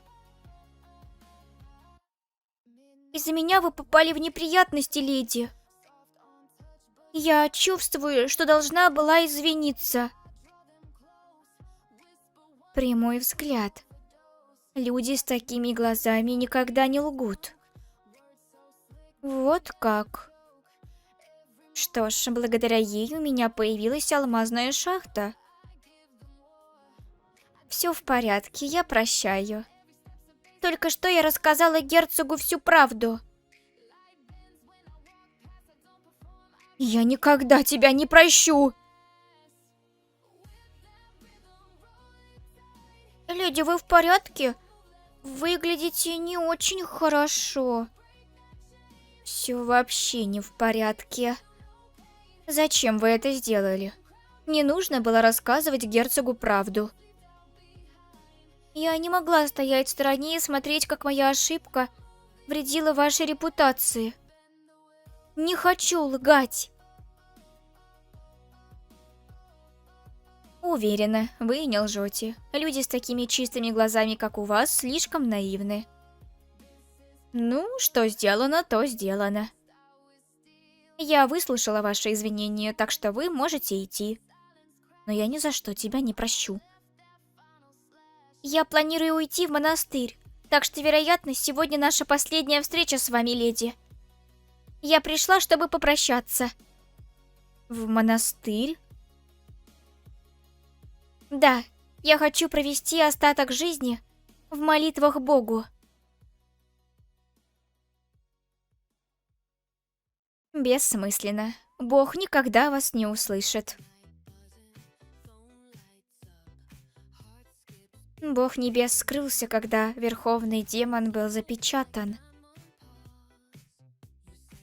Сколько бы люди ни молились, пока хозяин отсутствует, никто не ответит.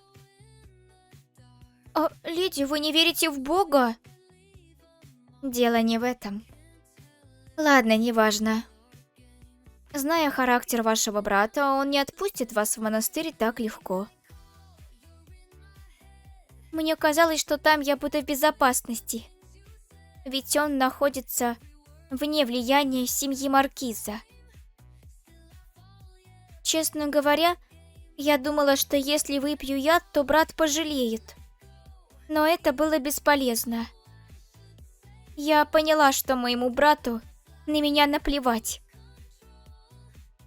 Пожалеть? Демоны не знают такого слова. Демоны ни о чем не жалеют. Жизнь демона слишком долгая, чтобы цепляться за прошлое. Если мы начнем жалеть, оставшиеся привязанности будут накапливаться и в конечном итоге потянут нас вниз. Поэтому мы выбираем либо забыть, либо отомстить и потом забыть. Что ж, люди умирают меньше, чем через 100 лет. Так что им, вероятно, есть о чем жалеть. Думаю, вы ошибаетесь. Вы хотите уйти в монастырь, чтобы не быть игрушкой в руках своего брата? Но просто убегая, судьбу не изменить. Если же вы действительно хотите поменять ее, вы должны поставить свою жизнь на кон. Мою жизнь? Вы и раньше говорили, что я должна поставить свою жизнь на кон. Но я не из тех, кто... Не вашу жизнь. Чью-нибудь еще. Что? У вас и вашего брата есть другие родственники в доме Маркиза? Нет, только мы двое. Тогда, если он исчезнет, вы сможете занять его место. Хотите сказать, что я должна нацелиться на место наследника? Именно. Станьте наследницей и сделайте его наследной принцессой. Сделать брата наследной принцессой будет непросто, но... Мне... стать наследницей... Спасибо. Я приду к вам с визитом в следующий раз. Нет, не смейте больше приходить. Это напомнило мне. Леди, вы изменились. Не только ваша манера речи. Я? Раньше вы говорили мне рискнуть своей жизнью, если я хочу что-то изменить.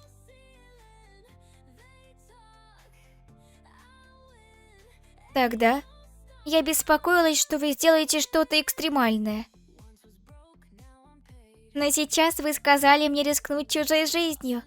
Это серьезно меняет дело. Увидимся в следующий раз. Какой странный человек. Юная леди. Герцог вас ищет. Герцог? Почему вдруг? Удачи тебе! Госпожа? Он хочет забрать назад мою алмазную шахту? Дело, связанное с дочерью Маркиза. Почему ты призналась в том, чего не совершала? Ну, конечно же, он захочет узнать об этом. Все для того, чтобы получить алмазную шахту. Но если я так скажу, станет только хуже, да? Что ж... Я знала, что ты все равно не поверишь мне. И поэтому призналась. Прости. За то, что не доверял тебе и дал пощечину. Как странно, он сдался первым. Но той, перед кем он должен был извиниться, здесь больше нет. Хотя именно я получила пощечину, так что это уже хоть что-то. Что касается шахты, которую мы хотели отдать в качестве компенсации, я верну ее тебе. О? Отлично. Шахта будет моей. Можно просто попросить Сера вернуть контракт, который я подписала с юным маркизом. Наверное, ты очень сильно обижена на меня. Что ж, я не в обиде на тебя. Обида появляется лишь когда кто-то не оправдывает твоих ожиданий. Поскольку у меня нет никаких ожиданий, с чего бы мне обижаться? Я сильно обидел тебя. Поскольку вопрос шахты решен, я хочу вернуться в комнату как можно скорее. Но прошу, знай одно. Я сильно сожалею, что неправильно поступал с тобой.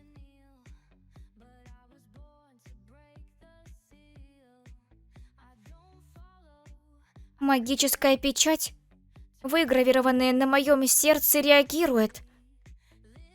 Запечатанная магия медленно возвращается. Изабелла?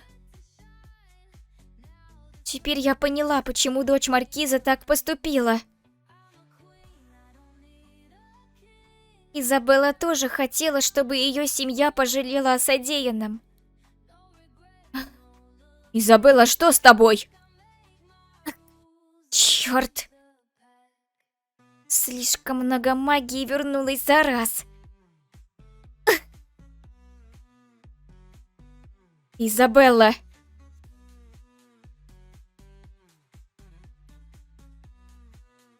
Эта мерзавка опять потеряла сознание.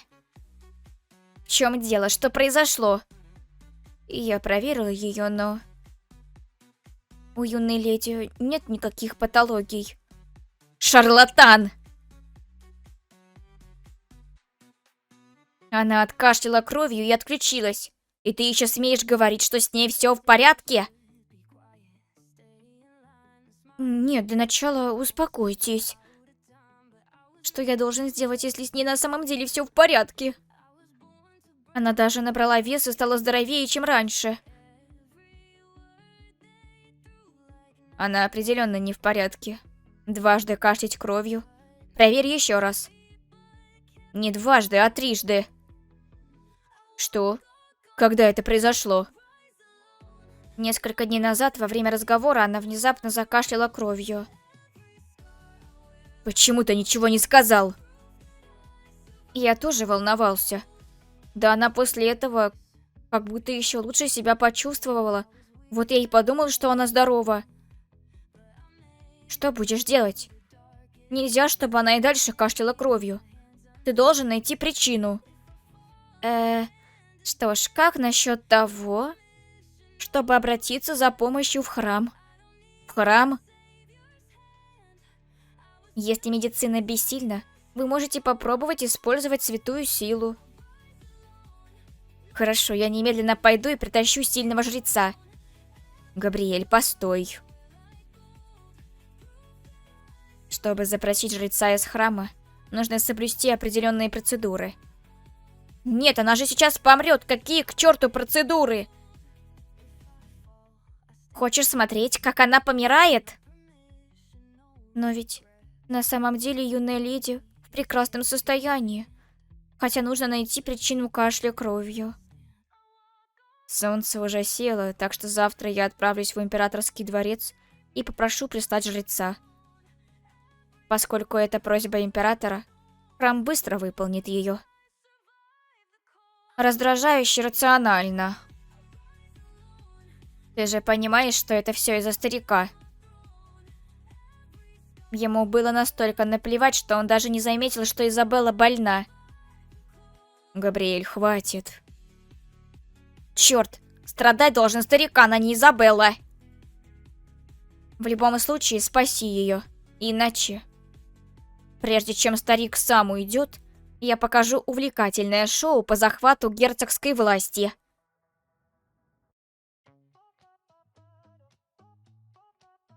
Боже мой. Воспитание детей в этой семье потерпело сокрушительный провал.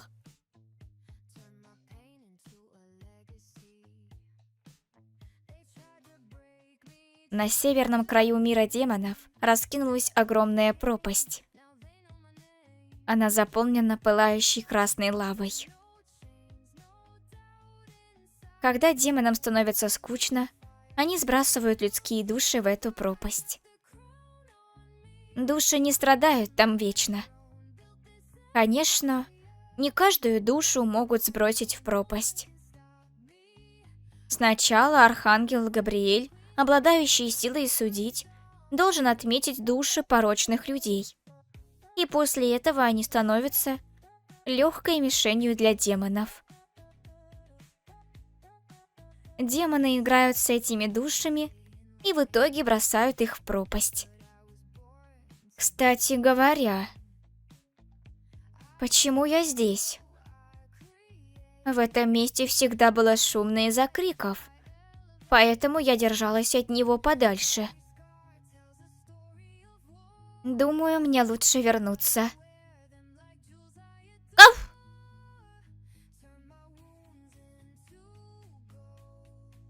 Что это за маленькое создание?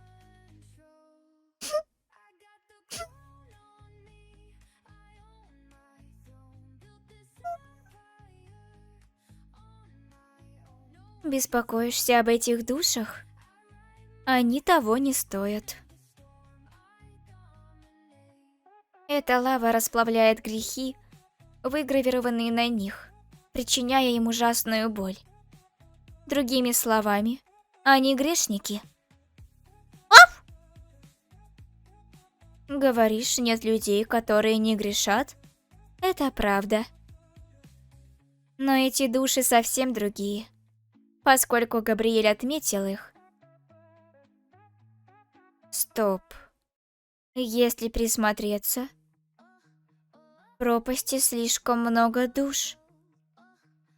Метка становится на немногих людей. За столетие едва ли наберется с десяток. Но сейчас так много душ расплачивается за свои грехи.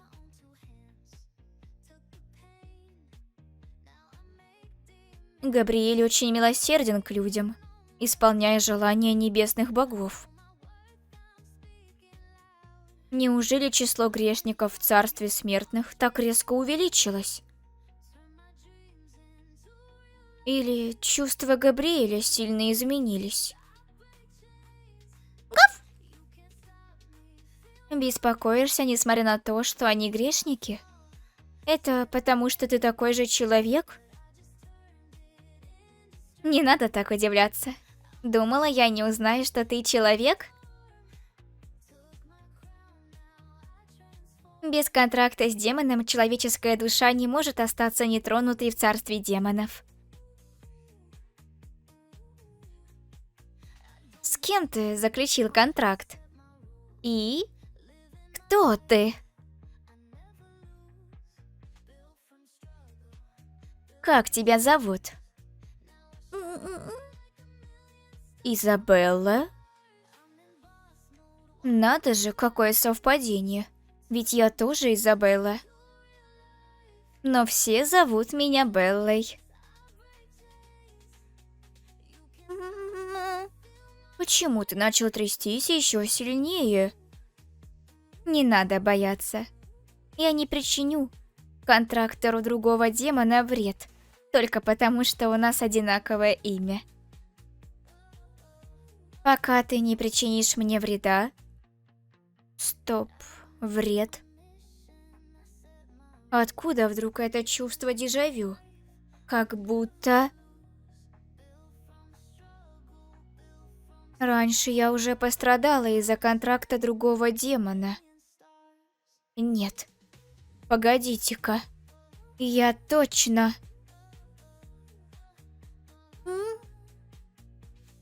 Госпожа, юная леди. Вы очнулись? Так это просто был глупый сон?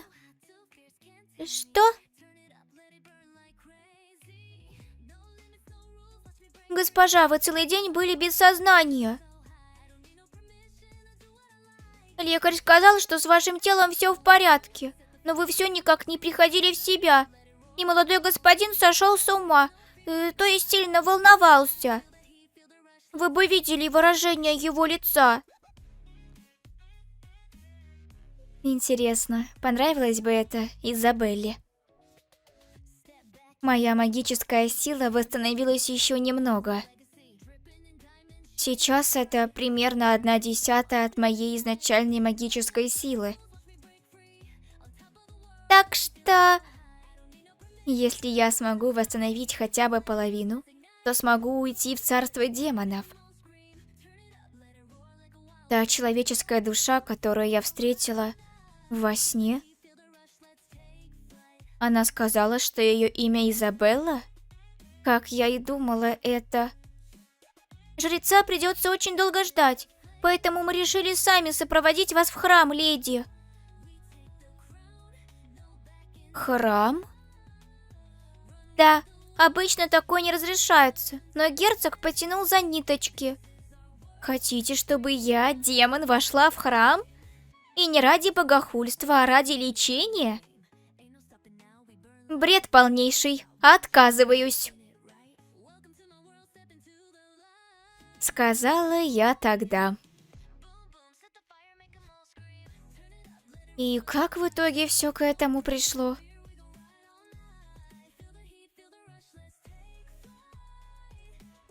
Похоже, герцог очень сильно беспокоится за вас, леди Белла. Обычно для записи на прием в храм требуется ждать месяцы, но ради вас я воспользовался кое-какими связями. Ублюдка кусок. Что? Если я умру, то хотя бы тебя за собой утащу. Это недопонимание. Леди Белла, мы едем в храм не для того, чтобы у вас были проблемы. Объясни. Я просто хочу помочь вам. Герцог попросил прислать жреца для вашего лечения. Но если жрец узнает о вашей магической силе, будут проблемы. Часть моей магической силы уже вернулась. Но если бы на меня набросилась кучка людишек, было бы неприятно. Если бы слуги Бога узнали мою настоящую личность, это, безусловно, вызвало бы проблемы. Вы принижаете жрецов, которых даже аристократы с уважением называют посланниками Бога. В любом случае, раз уж вы должны встретиться со жрецом, я подумал, что вам будет лучше пойти со мной. У тебя есть способ скрыть мою магическую силу? Да, у меня есть особая вещь от моего хозяина. Хозяина? Называй так Данталиона. Такое обращение не часто встречается в контрактах между демонами и людьми. Ну, если таковы твои предпочтения, я буду уважать их. Это одно из условий контракта, а не мои предпочтения. Это сила Фурсона? Фурсон, лорд лжи. Демон невероятно искусен в, скажем так, обмане. Порой, просто чтобы посеять хаос в мире, он создает и использует необычные магические круги, похожие на этот. Когда этот круг активирован, он временно превращает магическую силу в святую. Что ж, поскольку боги и демонические боги изначально были братьями, слегка изменить магическую энергию, чтобы она напомнила святую силу, не так уж и сложно.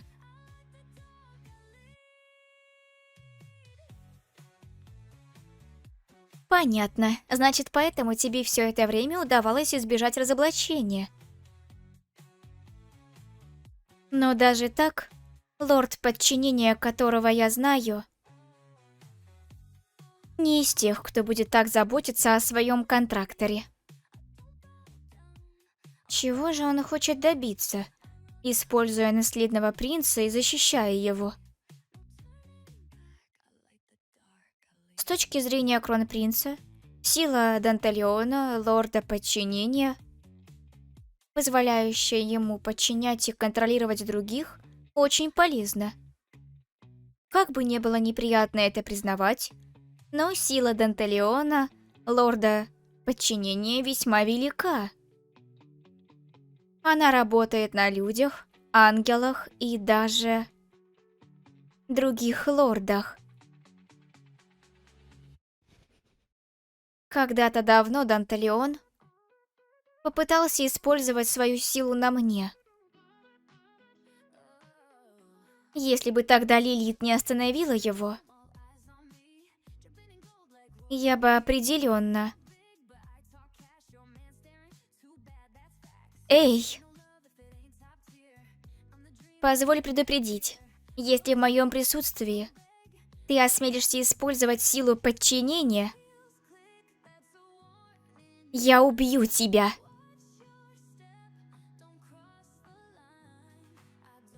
Буду иметь в виду.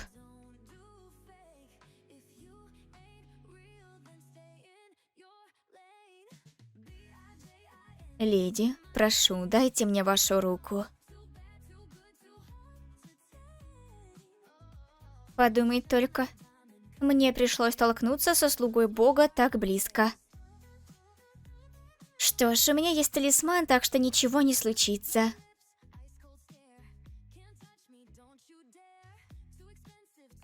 Это энергия.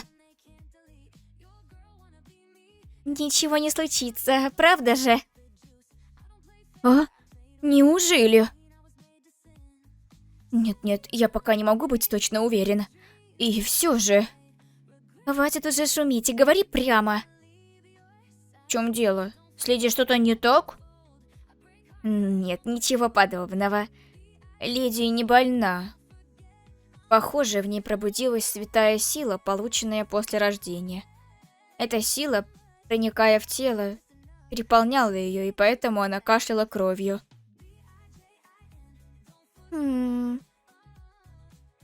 Если святую силу заменить на магическую, то все становится понятно. Человеческие тела действительно неэффективны. Но... В истории крайне редко встречаются случаи пробуждения святой силы после рождения. Сила такого уровня настолько редка, что едва ли ее можно найти в исторических записях. Что это значит? Леди, вы... недавно слышали голос Бога или Всевышнего? Голос Всевышнего? Если говорить о человеке, который слышал голос Всевышнего... Белла, Всевышний сказал, что ты должна перестать богохульничать. Ах ты хитрая старая карга. Ты зачем подслушиваешь мои мысли?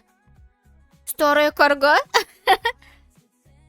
Ох, мне нельзя смеяться. Он сказал, что твой голос настолько громкий, что его даже на небесах слышно. Ангелы упали в обморок, когда услышали тебя. Это высшая похвала. Ни один демон никогда не откажется от богохульства. Если не можешь избежать этого, то постарайся насладиться. Ах, серьезно? С тобой всегда так интересно. Приму это за комплимент.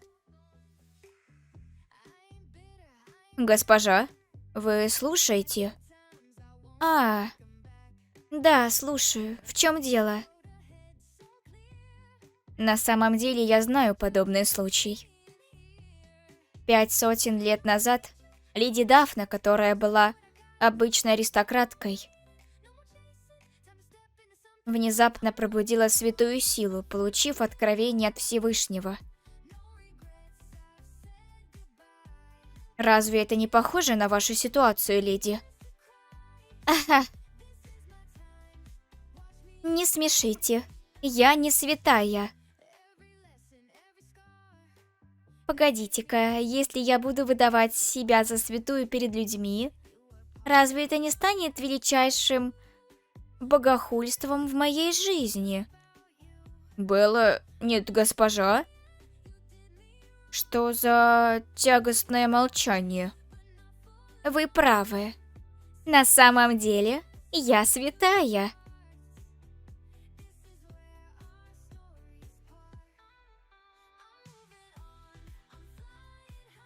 Я должен увидеть первосвященника. Передайте ему, что у меня срочные новости. Попрошу вас, успокойтесь. Первосвященник сейчас в молитвенной комнате, его нельзя беспокоить. Вы ищете его по какой-то особенной причине? Да дело в том, что... Что, святая?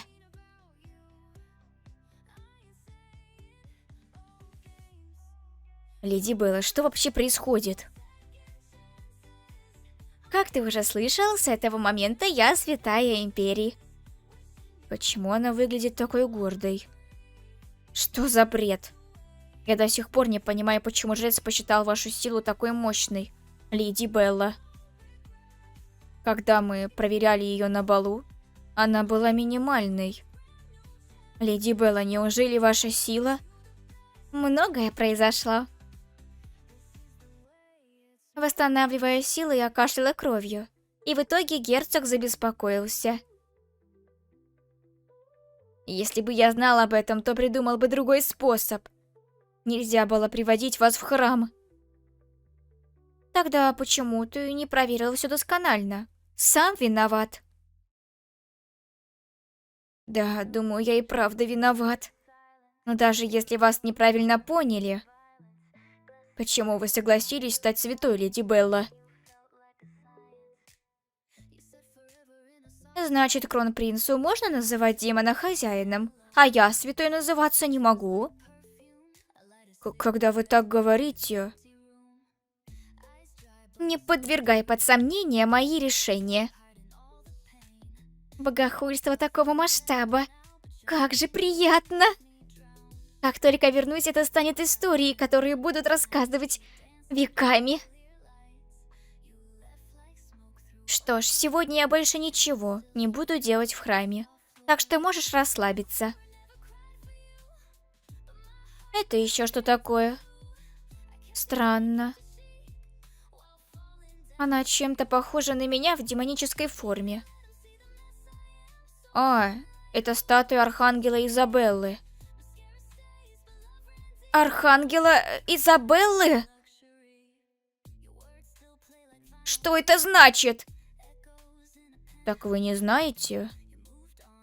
500 лет назад 5 героев собрались вместе, чтобы запечатать демонического бога.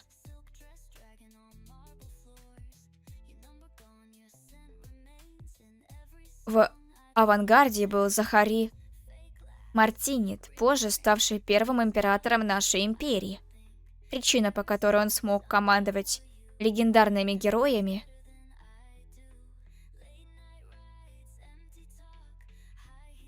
в том, что он был героем и избранным ангелом.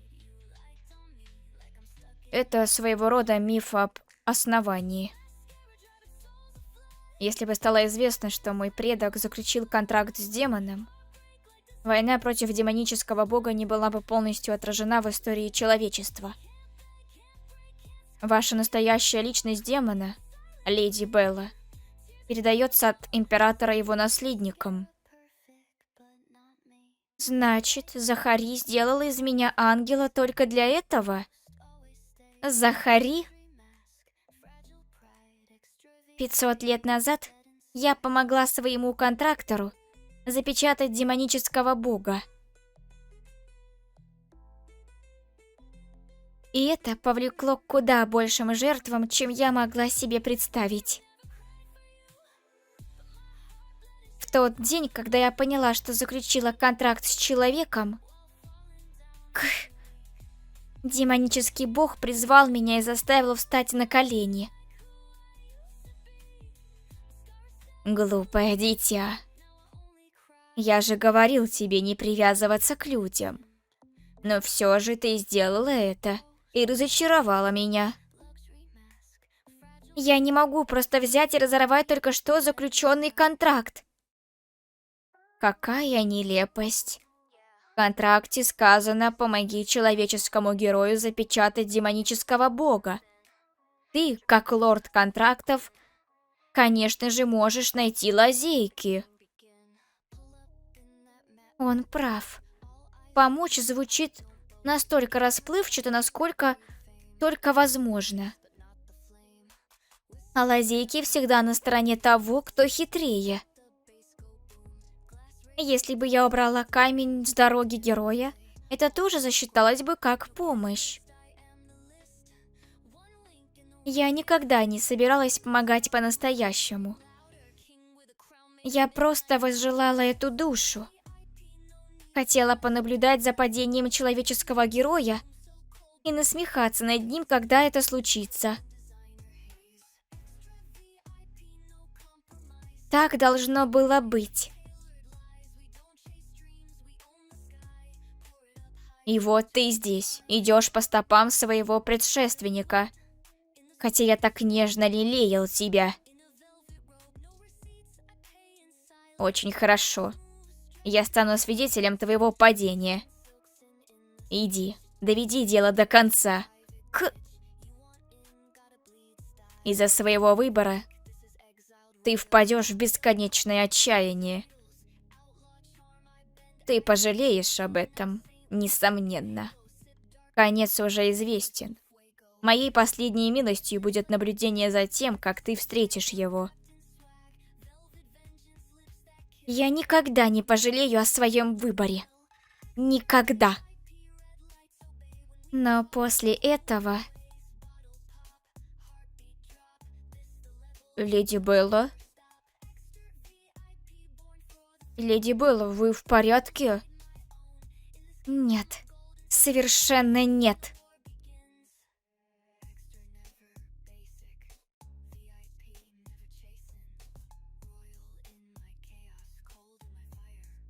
Захари Мартинет. Так вот, какова была его истинная воля. Предательство и уничтожение записей. Так вот, чего ты хотел на самом деле, Захари. Я никогда не должна была приходить в царство смертных. А теперь я узнала то, что предпочла бы не знать. Нужно как можно скорее восстановить магию и покинуть это царство. Итак, Изабелла, хочешь сказать, что у тебя пробудилась святая сила, и ты стала святой? Если быть точнее, пока что я лишь кандидатка в святые. После долгих раздумий храм решил дать мне звание кандидатки в святые. Они сказали, что многое еще непонятно, чтобы сразу объявить меня святой. Сообразительные парни, да? Просто безумие. Если ты стала святой, значит у Бога начался старческий маразм. Габриэль, следи за словами. Что? Это просто слова. Он же живет десятки тысяч лет. Как он может не состариться? О? Какое освежающее богохульство. Эй, ты ведь тоже так думаешь? Даже этот старикан, которому и 50 еще нет, уже порой теряет рассудок. Богохульство и непочтительность разом, два в одном. Мне даже слегка жаль, что он не демон с таким-то талантом. Кстати говоря, Изабелла, разве не ты на каждом углу кричала, что святая? Тогда я думала, что ты окончательно сбрендила и несешь чушь. Но оказывается, это была правда. Так значит, раньше я притворялась, что являюсь святой? Если задуматься, то, что они не сделали меня святой сразу же, вероятно, последствия той маленькой шалости. Почему Изабелла говорила такую очевидную ложь? Неужели она настолько сильно хотела привлечь внимание семьи? Независимо от причины, это было глупо. В чем дело? Почему вы так на меня смотрите? На самом деле мы думали, что ты врешь. Тогда у тебя даже святой силы не было. Если так подумать, наверное, ты просто получила откровение. Поэтому и говорила так. Но пробудиться так поздно... Эй, почему ты говоришь «мы»? Ты хотел сказать, что именно ты не верил ей, старик. Правда? Ладно, я тоже тебе не верил. Так и думала. Что ж, это не важно. Нет, это шанс заставить их пожалеть об этом. Было действительно больно.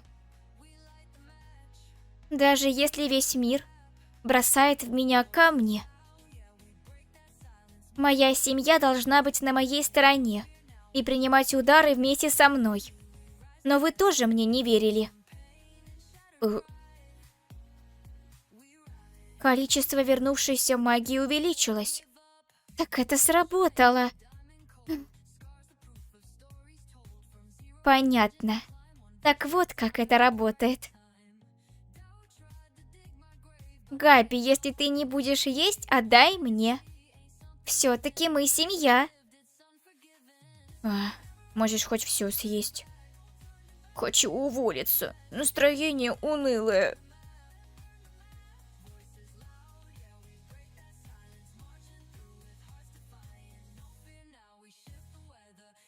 Вчера состоялось ночное совещание по поводу этой леди. Она поздно пробудила святую силу. И ее крайне мало, что делает вероятность того, что она святая, близкой к нулю. Но в этом лучше убедиться. Самый верный способ получить ответ от лорда Габриэля. Но он появится на земле смертных только через 9 месяцев.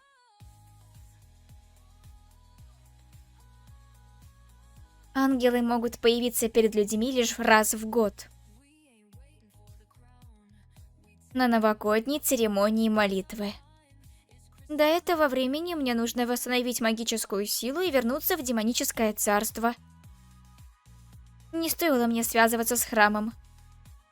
Я рассматривала это лишь как возможность для богохульства и не успела обо всем подумать. Но все же мне не нравится то, как верховный жрец на меня смотрит. Люди, ведущие себя доброжелательно и скрывающие презрение во взгляде, худшие из худших.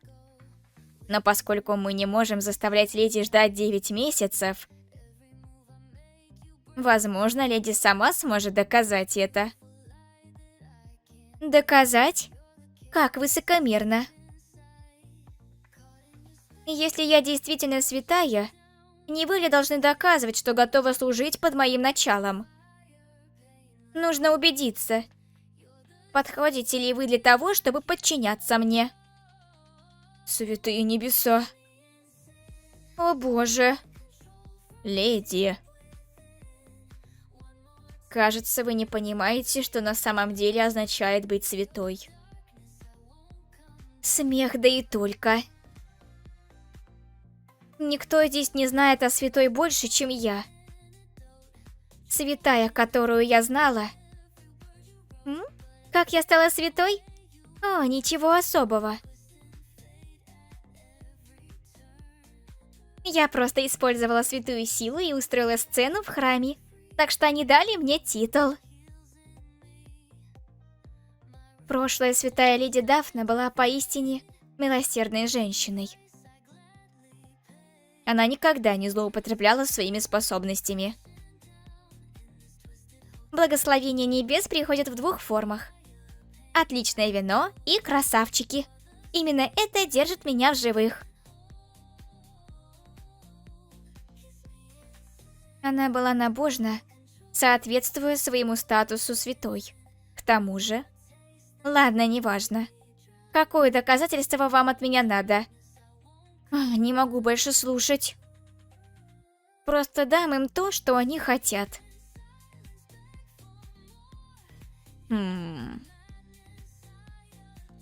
После обсуждения мы решили, что будет лучше, если вы призовете божественного зверя. Божественного зверя? Да, тот, который исчез после смерти святой Дафны 500 лет назад. Та птица. Это был не божественный зверь. Он всегда говорил, что является стражем царства смертных. Но поскольку он постоянно следовал за Дафной, люди думали, что он божественный зверь.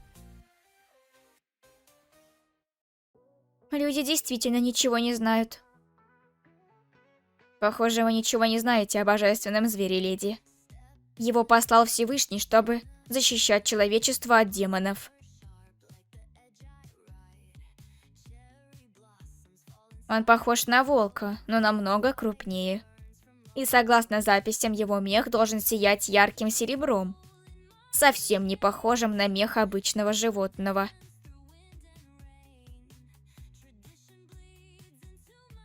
Почему по описанию он похож на моего каманги? Хоть цвет меха и отличается, но... Около 300 лет назад я нашла детеныша монстра на своей территории. Уверена, магическое возмущение произошло где-то здесь. Неужели монстры сразились друг с другом? Хотя, судя по масштабам, это была односторонняя резня. Плач? Детеныша монстра тоже втянули в бой? Каманги, каманги! Он что, не рад меня видеть? Какой у тебя необычный плач. Видела монстров, которые это сделали? Каманги... Они должны заплатить за то, что натворили на моей территории. Каманги... Почему ты дрожишь? Не бойся. Как только я найду их, то разорву на части, чтобы они никогда больше не повторяли подобного. Он отключился. В тот день я забрала Кхаманги с собой в замок. Вылечила его раны и сделала своим зверем-компаньоном. Вспоминая об этом, я начала скучать по нему. Надеюсь, он в порядке. Стоп. Если я притворяюсь святой, тогда почему бы ему не притвориться божественным зверем? Люди полагаются на записи 500-летней давности. Они ничего не поймут, когда увидят его. Итак... Да, призову черныша. Ладно, я призову божественного зверя.